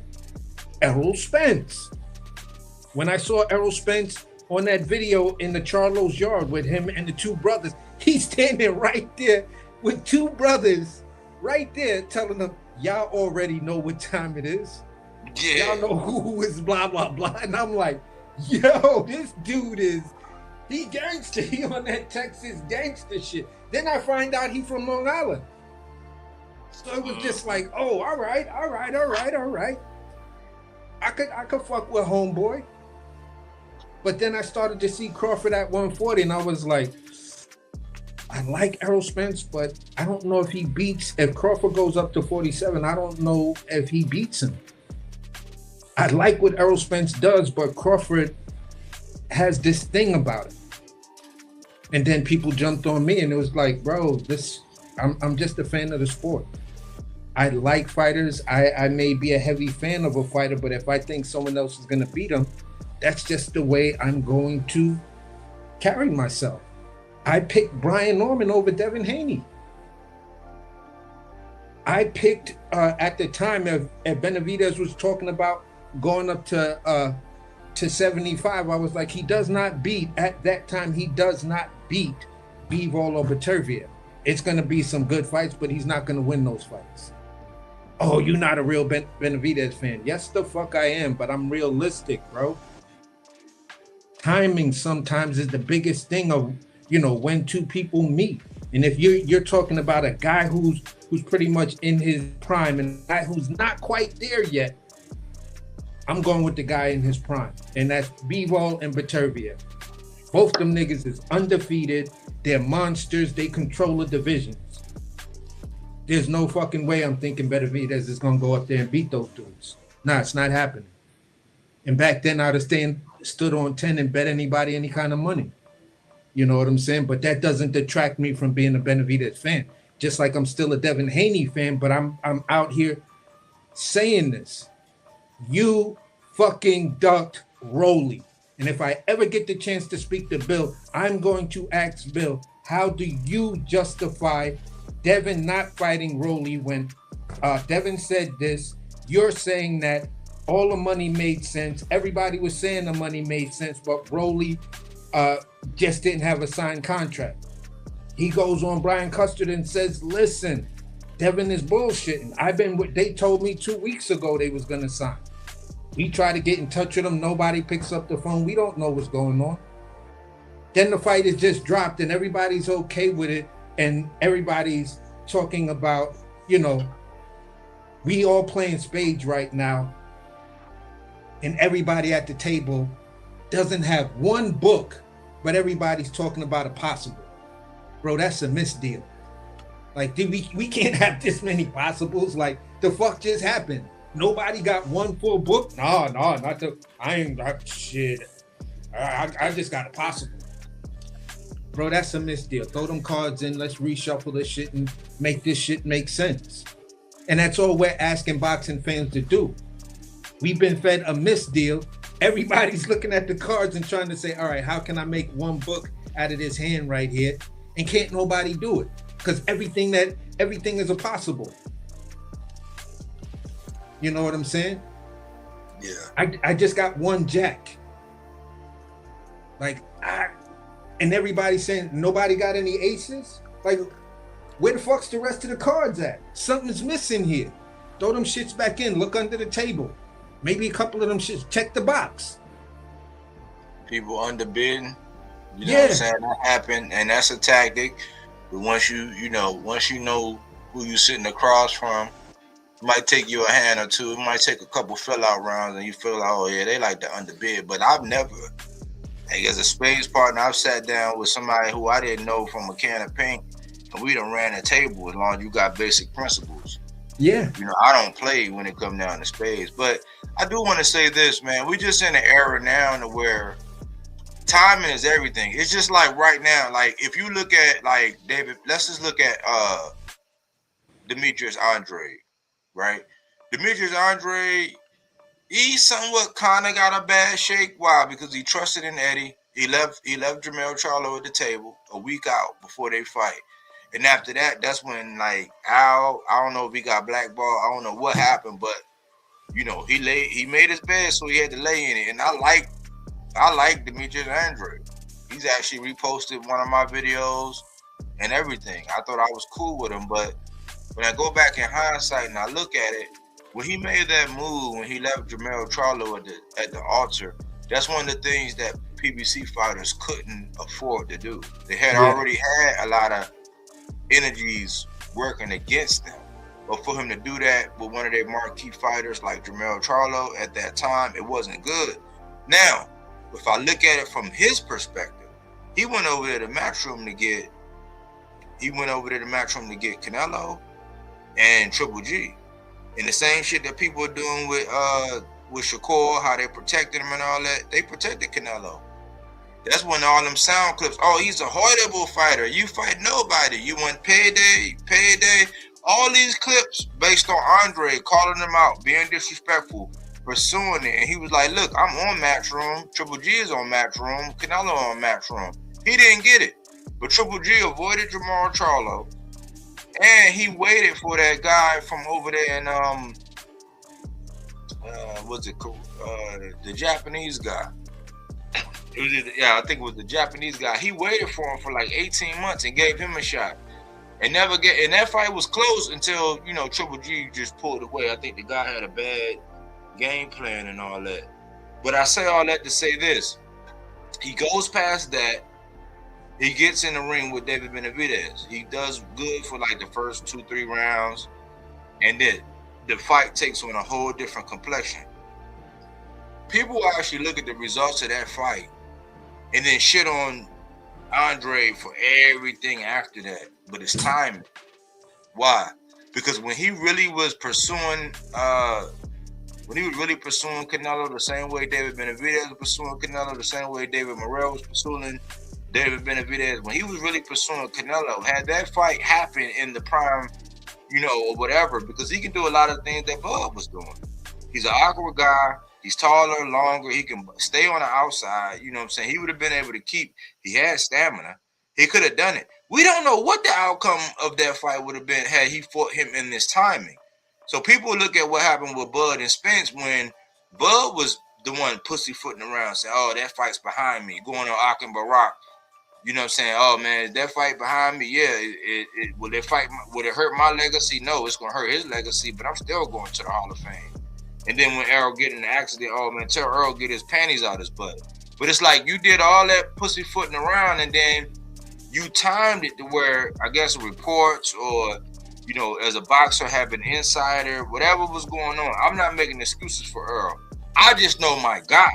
You're not going to convince me. I don't make excuses for what happened on that night, but you're not going to tell me that that's the same Earl Spence that we're accustomed to seeing. His eyes, he looked like he smoked 2 pounds of weed before he even got in the ring. It's the same way, damn near like Wilder looked when he took off that costume and he was already sweating like he did 5 rounds. So it's timing. So you can't take the outcome of a fight and then rewrite history. That doesn't negate the fact that you were running around talking about tell Earl get his panties out his butt, like, oh no, I'm not fighting him, that fight is behind me and all this, and leaving him at the altar and then going to fight David Avenesian at the time that you did and all that. So it's all about timing. And right now, because Bud did what he did, now you're hearing Shakur make statements the way he's making now, saying that, oh man, I'm in the driver's seat, I can fight a fan and make a bag. And all these outrageous things, it's like, okay, you part of that art, I've already made it, so it don't matter. And I've just now heard, somebody use one of our talking points that we do with certain fights when we talk about, okay, it'll be better for the business of boxing. Now, as far as who we think gonna win and blah, blah, blah, that's one thing. But as far as the business of boxing, this is why we think this guy should win. I just now been hearing here recently more people echo these sentiments about how they want this guy. I heard it applied to the Boots and Xander fight. Because think about it. If Boots beat Xander, they're gonna act like he did what Earl did. They're gonna act like he did what Bud did. They're gonna act like he did what Canelo did.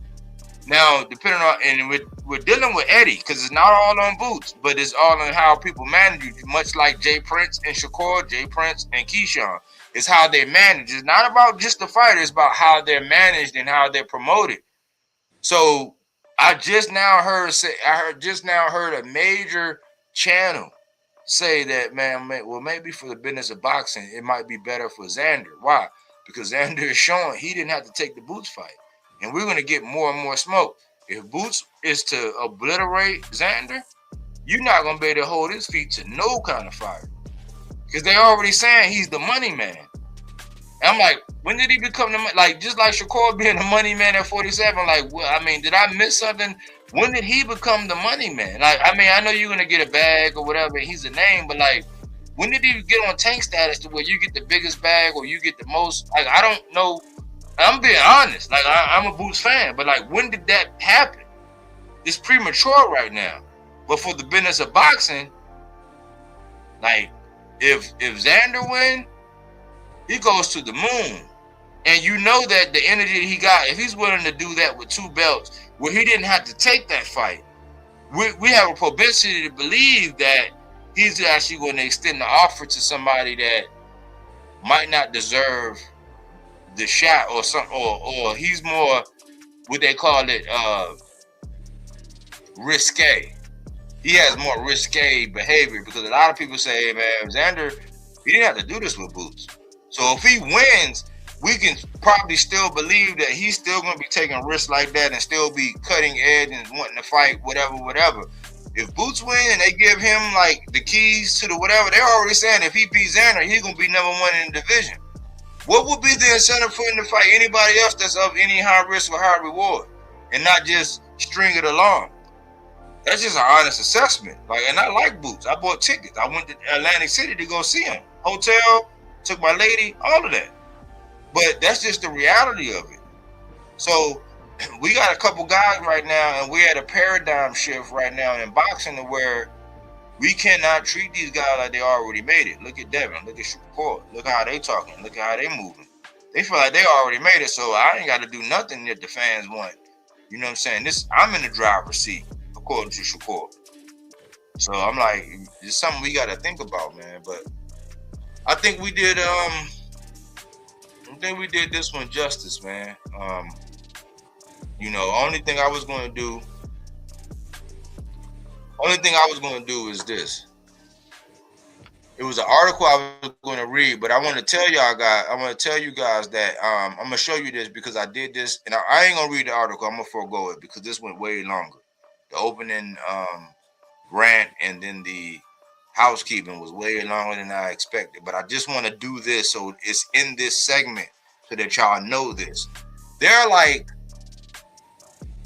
7 different ducks.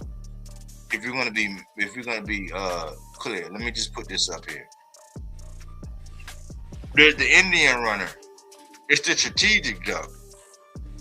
It's like most people put Earl in this category when he say, "I'm gonna clean up my side of the street, and then once I get done with this side, I'm gonna fight Bud for the last one." And he wound up doing it. So it really wasn't a duck, but in the process of doing it, they'll call that a strategic duck.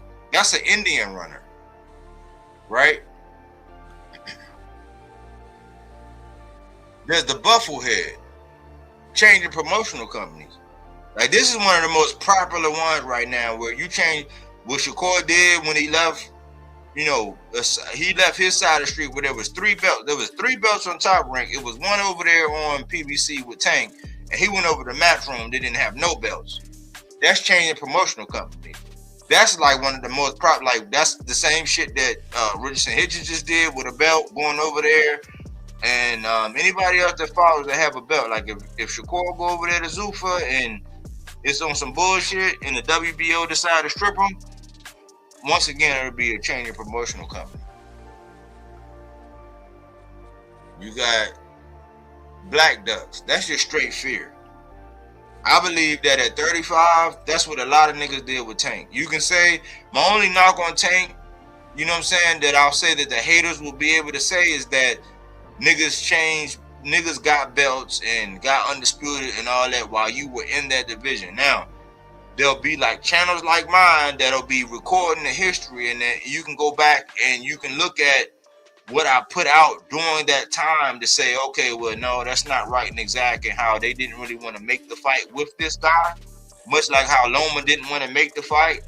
He wanted to make the fight when Floyd was saying, when Al and Floyd were saying the same things, basically saying that we're going to fight in-house.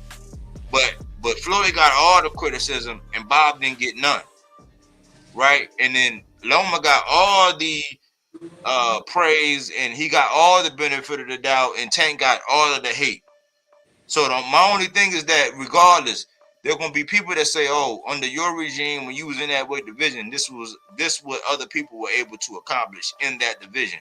That was my only knock. But much like Loma didn't want to fight Tank at the time when Tank sent that offer, that's a black duck. That's straight fear, because you know he's going to get his ass knocked out. Like Shakur not taking that one fight deal and saying, oh, I want a multi-fight deal, and then we confirmed that he had a multi-fight deal with Matchroom.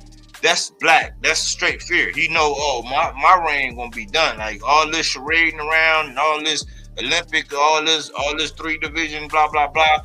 Tank knocked my ass out. That shit is over. That's straight fear. Devin, you know what I'm saying? Going over 24 rounds with Kambosos, but never using that same energy to make anything happen. Because remember, they said, don't take my word for it, his biggest knee pad wearing, throat coat spraying, tonsil jewelry displaying, reaching around, extending fans said he took peanuts and did it twice to go over to Australia. Never exhibited that same energy to fight Tank. But he called him out. He didn't exhibit the same energy, just like Shakur pursuing Zepeda for 2 years, in his words, but never taking a deal with Tank. Straight fear. Why? Because you know you might get your ass knocked out. Mallard, fake injury. You know what I'm saying? At one point in time with Shakur, it was the mushrooms. They said they gave him mushrooms or whatever. With H2O, it was some kind of arm injury. With more recently with Jojo Diaz, he had some kind of wrist thing or whatever, but it looked like mosquito bites. So people do fake injuries to get out of fights. I think that Dalton Smith just did this with Alberto Puello. Fake injury. I think that Callum Smith, which didn't age well, he just did this with the talented Mr. David Morrell. And how did that age well? It didn't age right because the guy that got in there wound up stopping David Morrell in the last round. And Callum Smith happened to be ready and available at that fight, saying, I'm ready to go. Fake injury.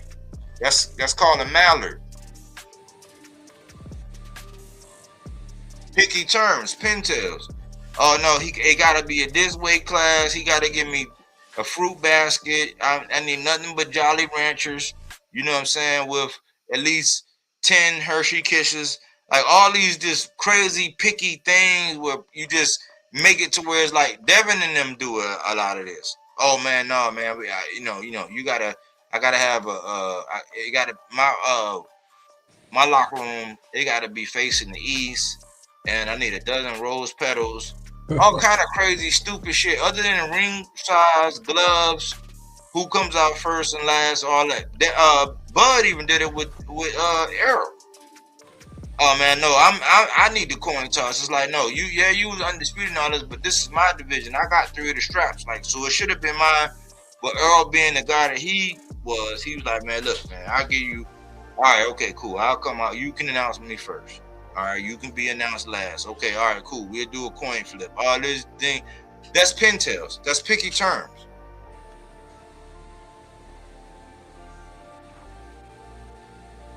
Muscovy Drake, the price out. Canelo Alvarez said he needed $200 million to fight David Benavidez. You got to be a bad motherfucker for somebody to say they need 200 M&M's to fight you. Then the price out is used all the time. Oh, the money wasn't right. Lamont, we're just hearing about Lamont saying that he did that with Oshaki. Oh yeah, the business wasn't right. Oh, the money wasn't right. We just heard it with Devin. Oh yeah, man, the money wasn't right. But he said at first, the first thing he said, which was uncharacteristic, first thing he came out on wax, on record. Yeah, the money was right. Yeah, we just got to go through and finalize everything, blah, blah, blah. And then only to end the turns, in the negotiations by saying, oh yeah, the money wasn't right. But that's a Muscovy Drake. The last one is rare. It's pretty much anything that don't fall in those categories, but you can point out that it's really some bullshit. So it's rare. It don't happen because more than likely it's going to fall in one of those categories, but there are some things that's like right outside of those categories I just mentioned that fall into that. You know what I'm saying? And that's just rare. So that's why I say the fuck is a duck. Your guy's probably either pricing himself out, he's being too picky with the terms, he's scared to get his ass knocked out or mixed. When they start talking about that high risk, low reward, all that, yeah, but that's straight fear. It's a Muscovy Drake price out, picky terms. Oh, I need, you know what I'm saying? I need like 900 Hershey Kisses. You know what I'm saying? I need a dozen roses. I need a reach around. I need a happy ending with a massage. All these crazy, stupid shit that don't have nothing to do with us getting in the ring and swinging. It's going to fall into one of those categories that I mentioned. Indian runner, strategic. It's like, okay, well, I ain't going to fight him now, but if he happen to get past this one, I'll fight him then. You might not necessarily fear him, but like you might be at a point in time in your career where it's like, I'm not looking down or back, or I'm not going to take this kind of fight right now because it don't make sense because you ain't did shit for me to actually make that fight. That's a strategic. That's like I said, like Earl. Earl saying, listen, I'm going to clean up my side of the street and I'm going to go get yours. Why? Because PBC and Top Rank, they was doing business only when the money absolutely made sense. But at that point, when Earl had one strap, Bud had one strap, moving up, getting it off of Horn, Earl said, listen, it'll be better if I have more leverage, more skin in the game. So let me go get these other straps. And I always point out the fact that Bud never put out no interest because he wasn't going to fight Ugas, who beat him in the amateurs, right?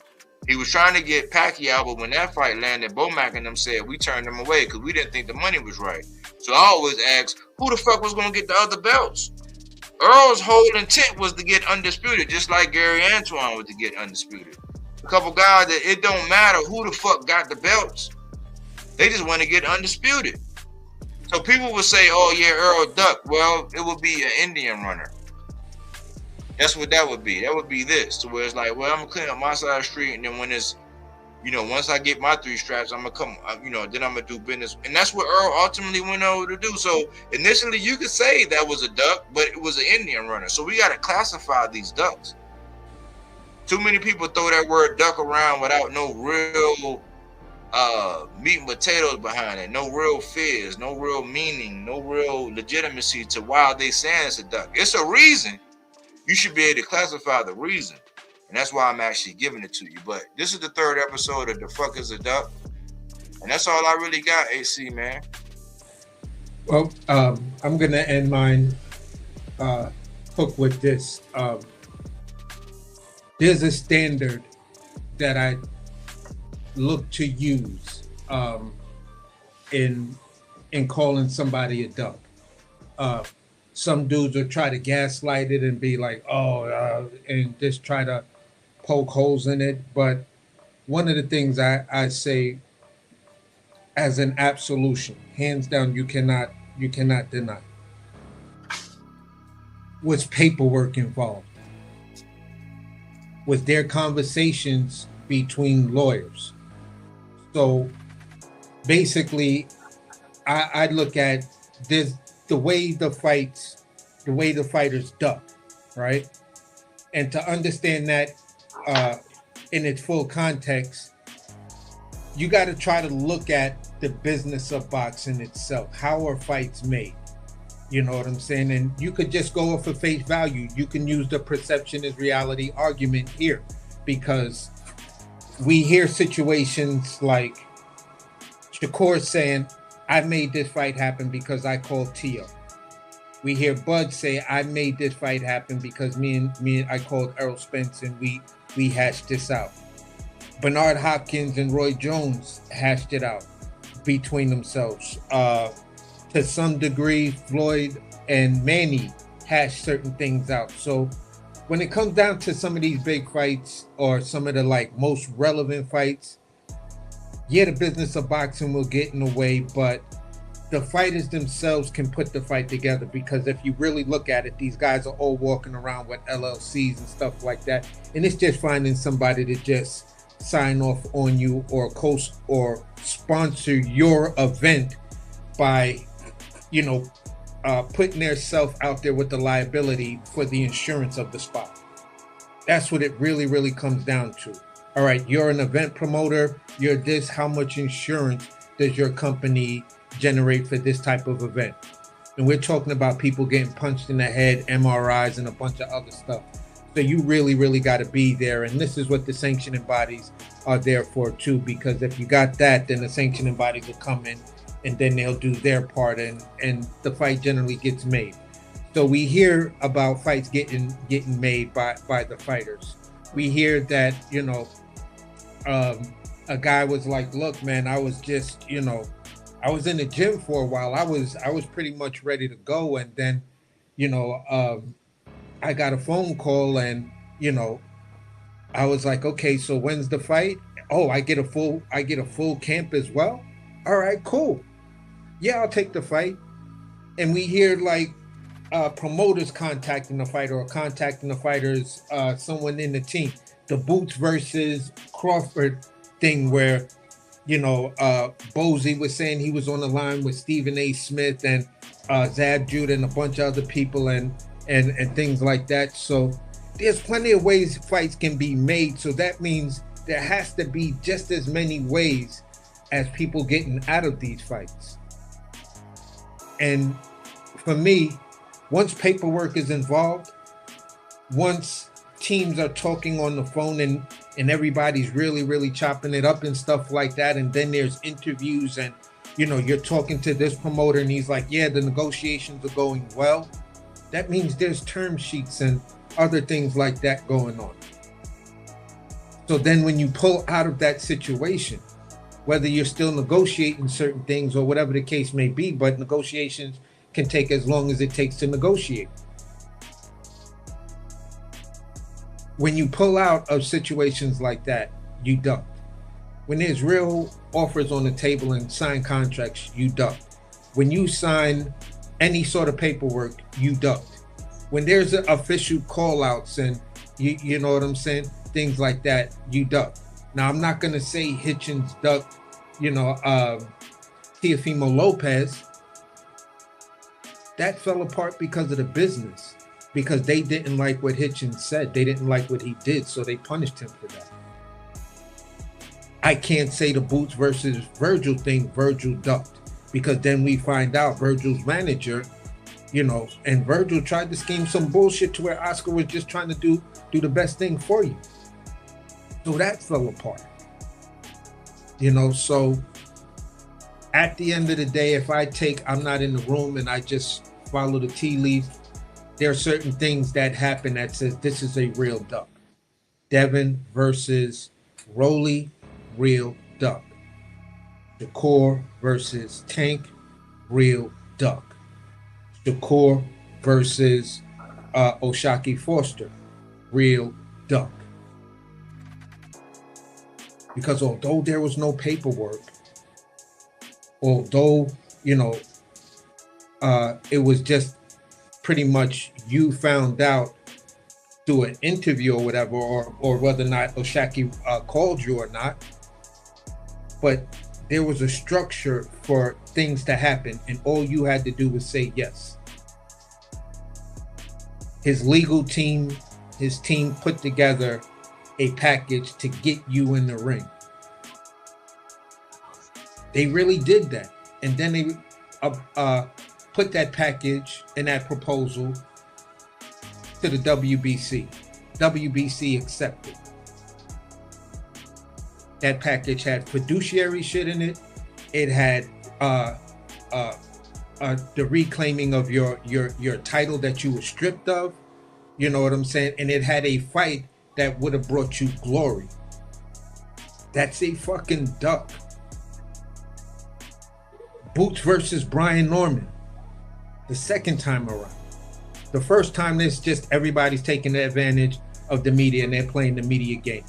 But the second time around where you said, no, you got to sign this contract. You got to do this right now. And he's like, no, at 12:01, after I knock this motherfucker out, I'll be, listen, we could talk, we could do whatever. That's 2 weeks before. Less than a week after, you're up at 54. You pressed him for the fight, and then you walked away, claiming that it was the weight. So if it was the weight after the fact, when did you realize it was the weight? You know what I'm saying? So, yes, the word duck, gets tossed around, and it gets tossed around like that by some of the most goofiest fans who are trying to sell you a narrative. Shakur sees somebody in the mall, says, yo, what's up? Somebody catches the picture. Oh, Shakur had his hand up. He was trying to signal when they gonna fight. And dude didn't, he didn't look up and give him the hand signal. So yeah, he just ducked Shakur. When they came out with this list of 16 fighters who were supposed to have ducked Shakur, I was like, bruh, come on, man. How y'all gonna tell me 16 dudes ducked the guy who's got hand problems? Like, what kind of shit are y'all trying to sell me? So at the end of the day, man, the word duck does get thrown around way too much. In some cases, dudes try to use the word duck in a derogatory manner. You see some of the trolls in there, trying to use someone ducking as a racial attack.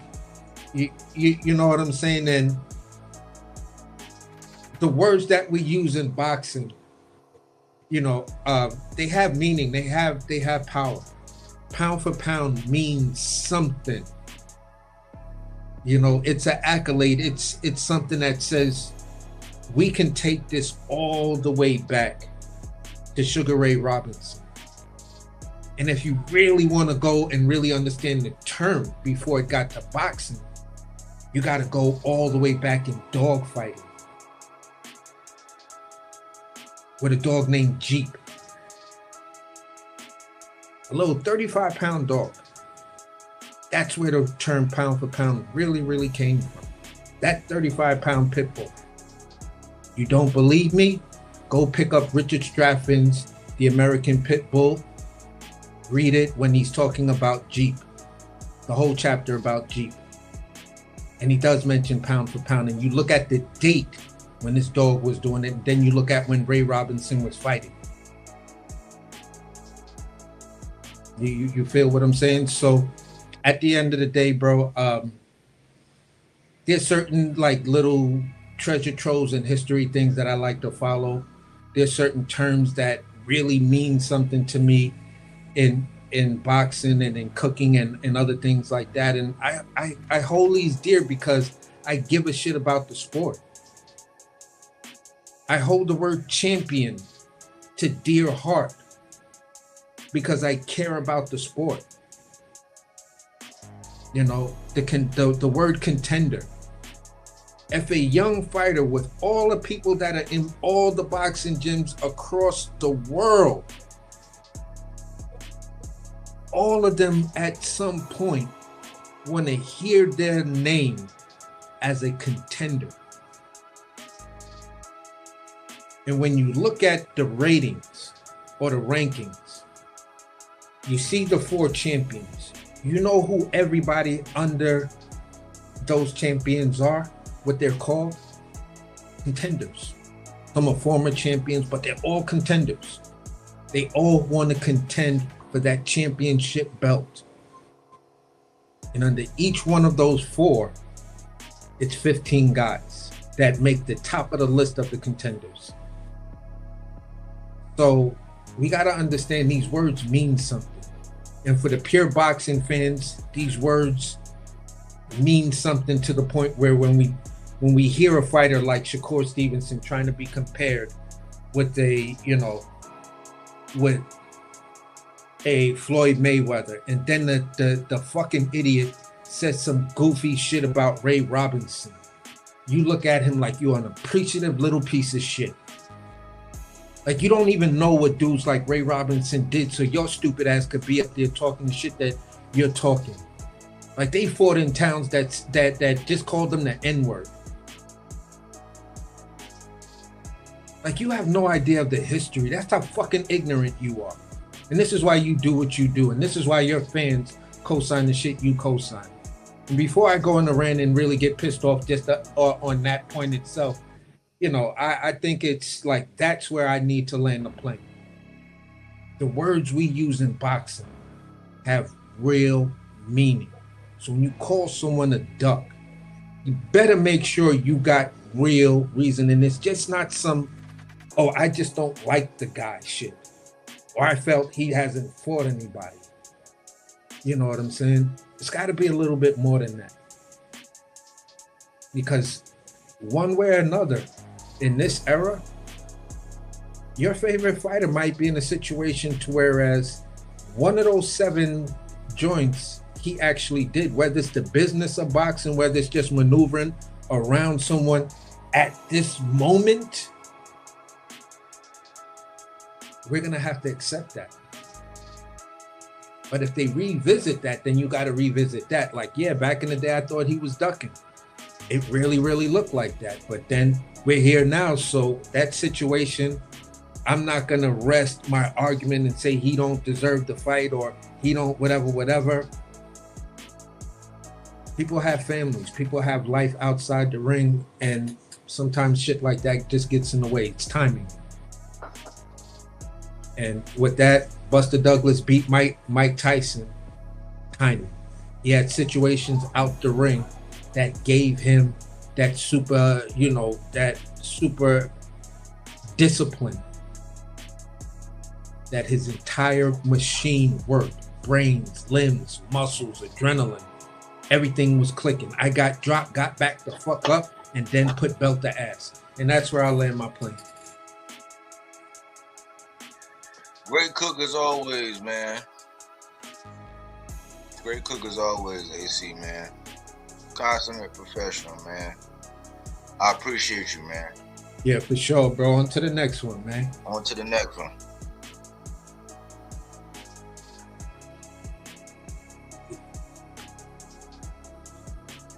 Well, we had another good one in the books, man. There was an article, and I'm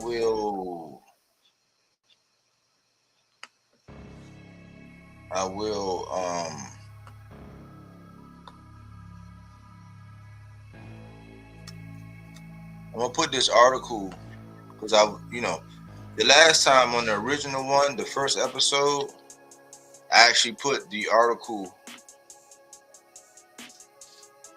There you go. Just to know, like we put time, effort, and energy into it. We're not fly by night. Yeah, we're not the most frequent, but we do believe in quality over quantity.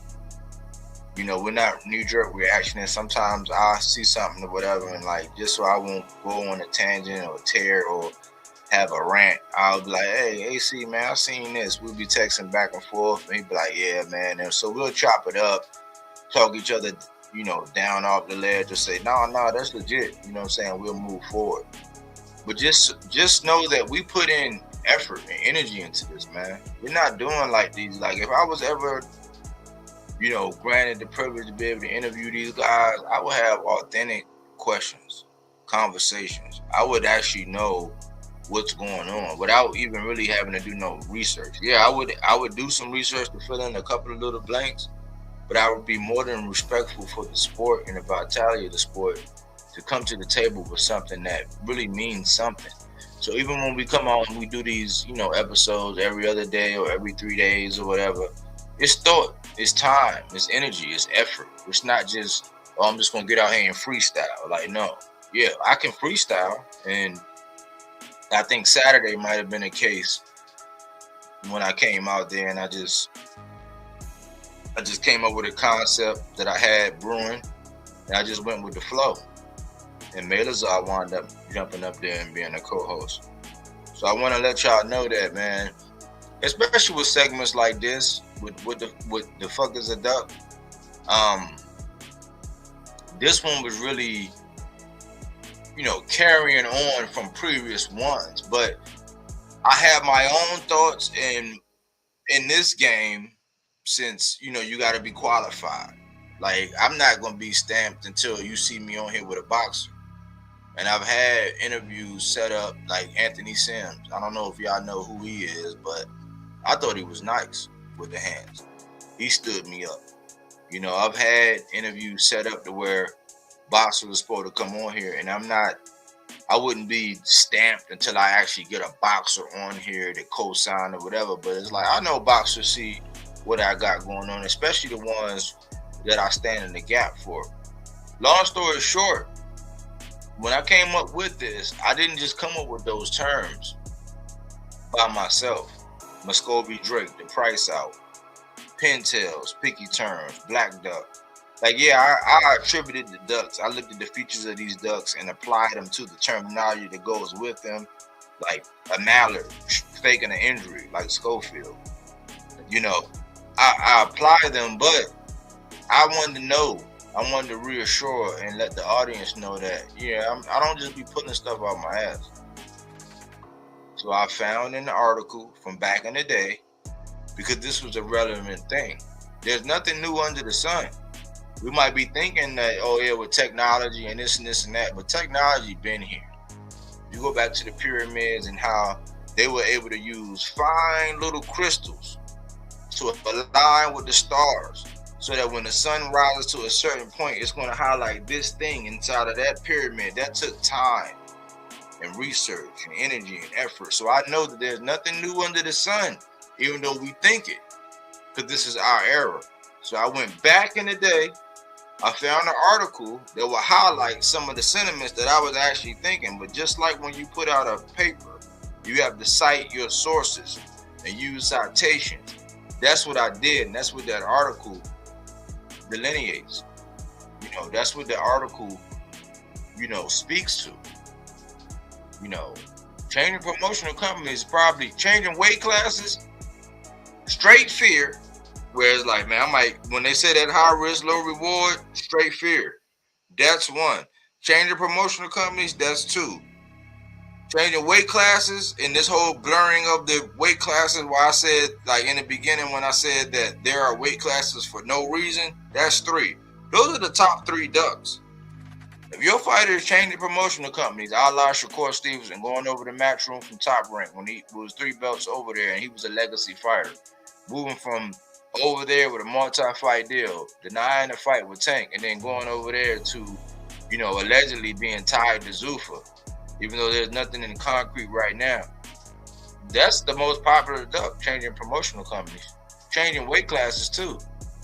Because you'll have fighters like you. I just seen an interview with a fighter where he said that pretty much from 35 to 47, give or take. Now 35, you dealing with shorter, you know, less, you know, shorter reach and all that, you know, shorter in stature, smaller in size, you know, less reach, you know, unless you get somebody like Bud. Bud had exceptionally long arms. Abdullah got exceptionally long arms.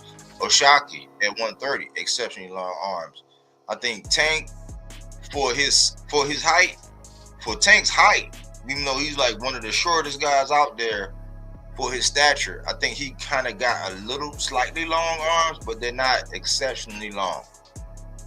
You know, but changing weight classes, you know, a boxer said that from 35 to 47, these guys are pretty much all around the same size.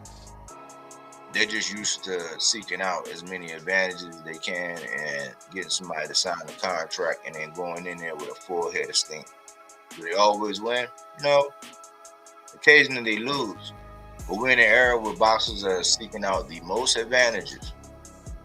And this is why they do the things that they do. But mark my words, y'all. I want y'all to know this. Changing promotional companies, changing weight classes, and straight fear are the top three ducks in boxing. So I don't just shoot from the hip. I try to give y'all something that y'all can put in y'all rucksack and march on with. Support the channel. You know what I'm saying? Support the channel. We do put time, effort, and energy into it. You know, you can support the channel by liking the video, commenting. If you catch this on the playback, talk to me, holler at me, I'll talk back. You can super chat the channel. You know, you can cash app me like So Stan, he did. I appreciate the support. Dev Wall, you know, he come through, you know. And that's just really, you know, we can't live off of that. We're not one of these channels where we live off of it. It's really just a token to say, hey man, we appreciate the cook. You know, because a lot of people be still in the content, man. And I'm past getting credit for it. I'm just glad that the message is getting out there. And if you can't do any of those, you can always hype the video. You know what I'm saying? It costs nothing. Just use one of your hypes. Hype the video. Get it out there to the masses. Let other people know that it's not just the big boys, the major channels, the most popular people, the people that's willing to say and do anything, you know, that's willing to bend over, give reach around, and, you know, do all this capping and caping. We're not going to do any of that. We're going to be original. We're going to hold boxing down, and we care about the sport. This is why we do it. Just for the love. Just like AC. I like him as a host because just for the love of boxing. I can pretty much hit up AC and be like, hey, look, this is what I'm working on. This is what I got going on. He can be like, all right, what time? Today, tomorrow, when? And I rock with him. You know, we done bumped heads, you know, and that's what let me know AC is a real one. Because we bumped heads. I'm like, man, I snapped, and he handled it. And then we was on another channel. He came right back the next day, bygones with bygones, and we was having another boxing conversation. I like this guy. And I think he learned something and grew from us having that experience as well. And, you know what I'm saying? Like, that's why I know how he is. You know what I'm saying? He gonna stand his ground. I'm gonna stand my ground. He's not a yes man. But we both care about the sport, and that's what it's all about. I always say fruits and veggies not directly that fact-based content, not opinion-based, even though we have I say go where everybody know your name. And they always glad you came, and they always sing your prayers, and then you come over here and hear what we got to say. Silence is consent is the mantra of the channel, which means all it takes for evil to prevail is for men and women to remain silent. So we speak to the thing that need to be spoken to. Shout out to D Calico. And the link is in there for our article if y'all want to, enhance your knowledge and show and see that this is not something new. Nothing new under the sun as far as what these guys been doing. There's a lot of ducking that's been going on.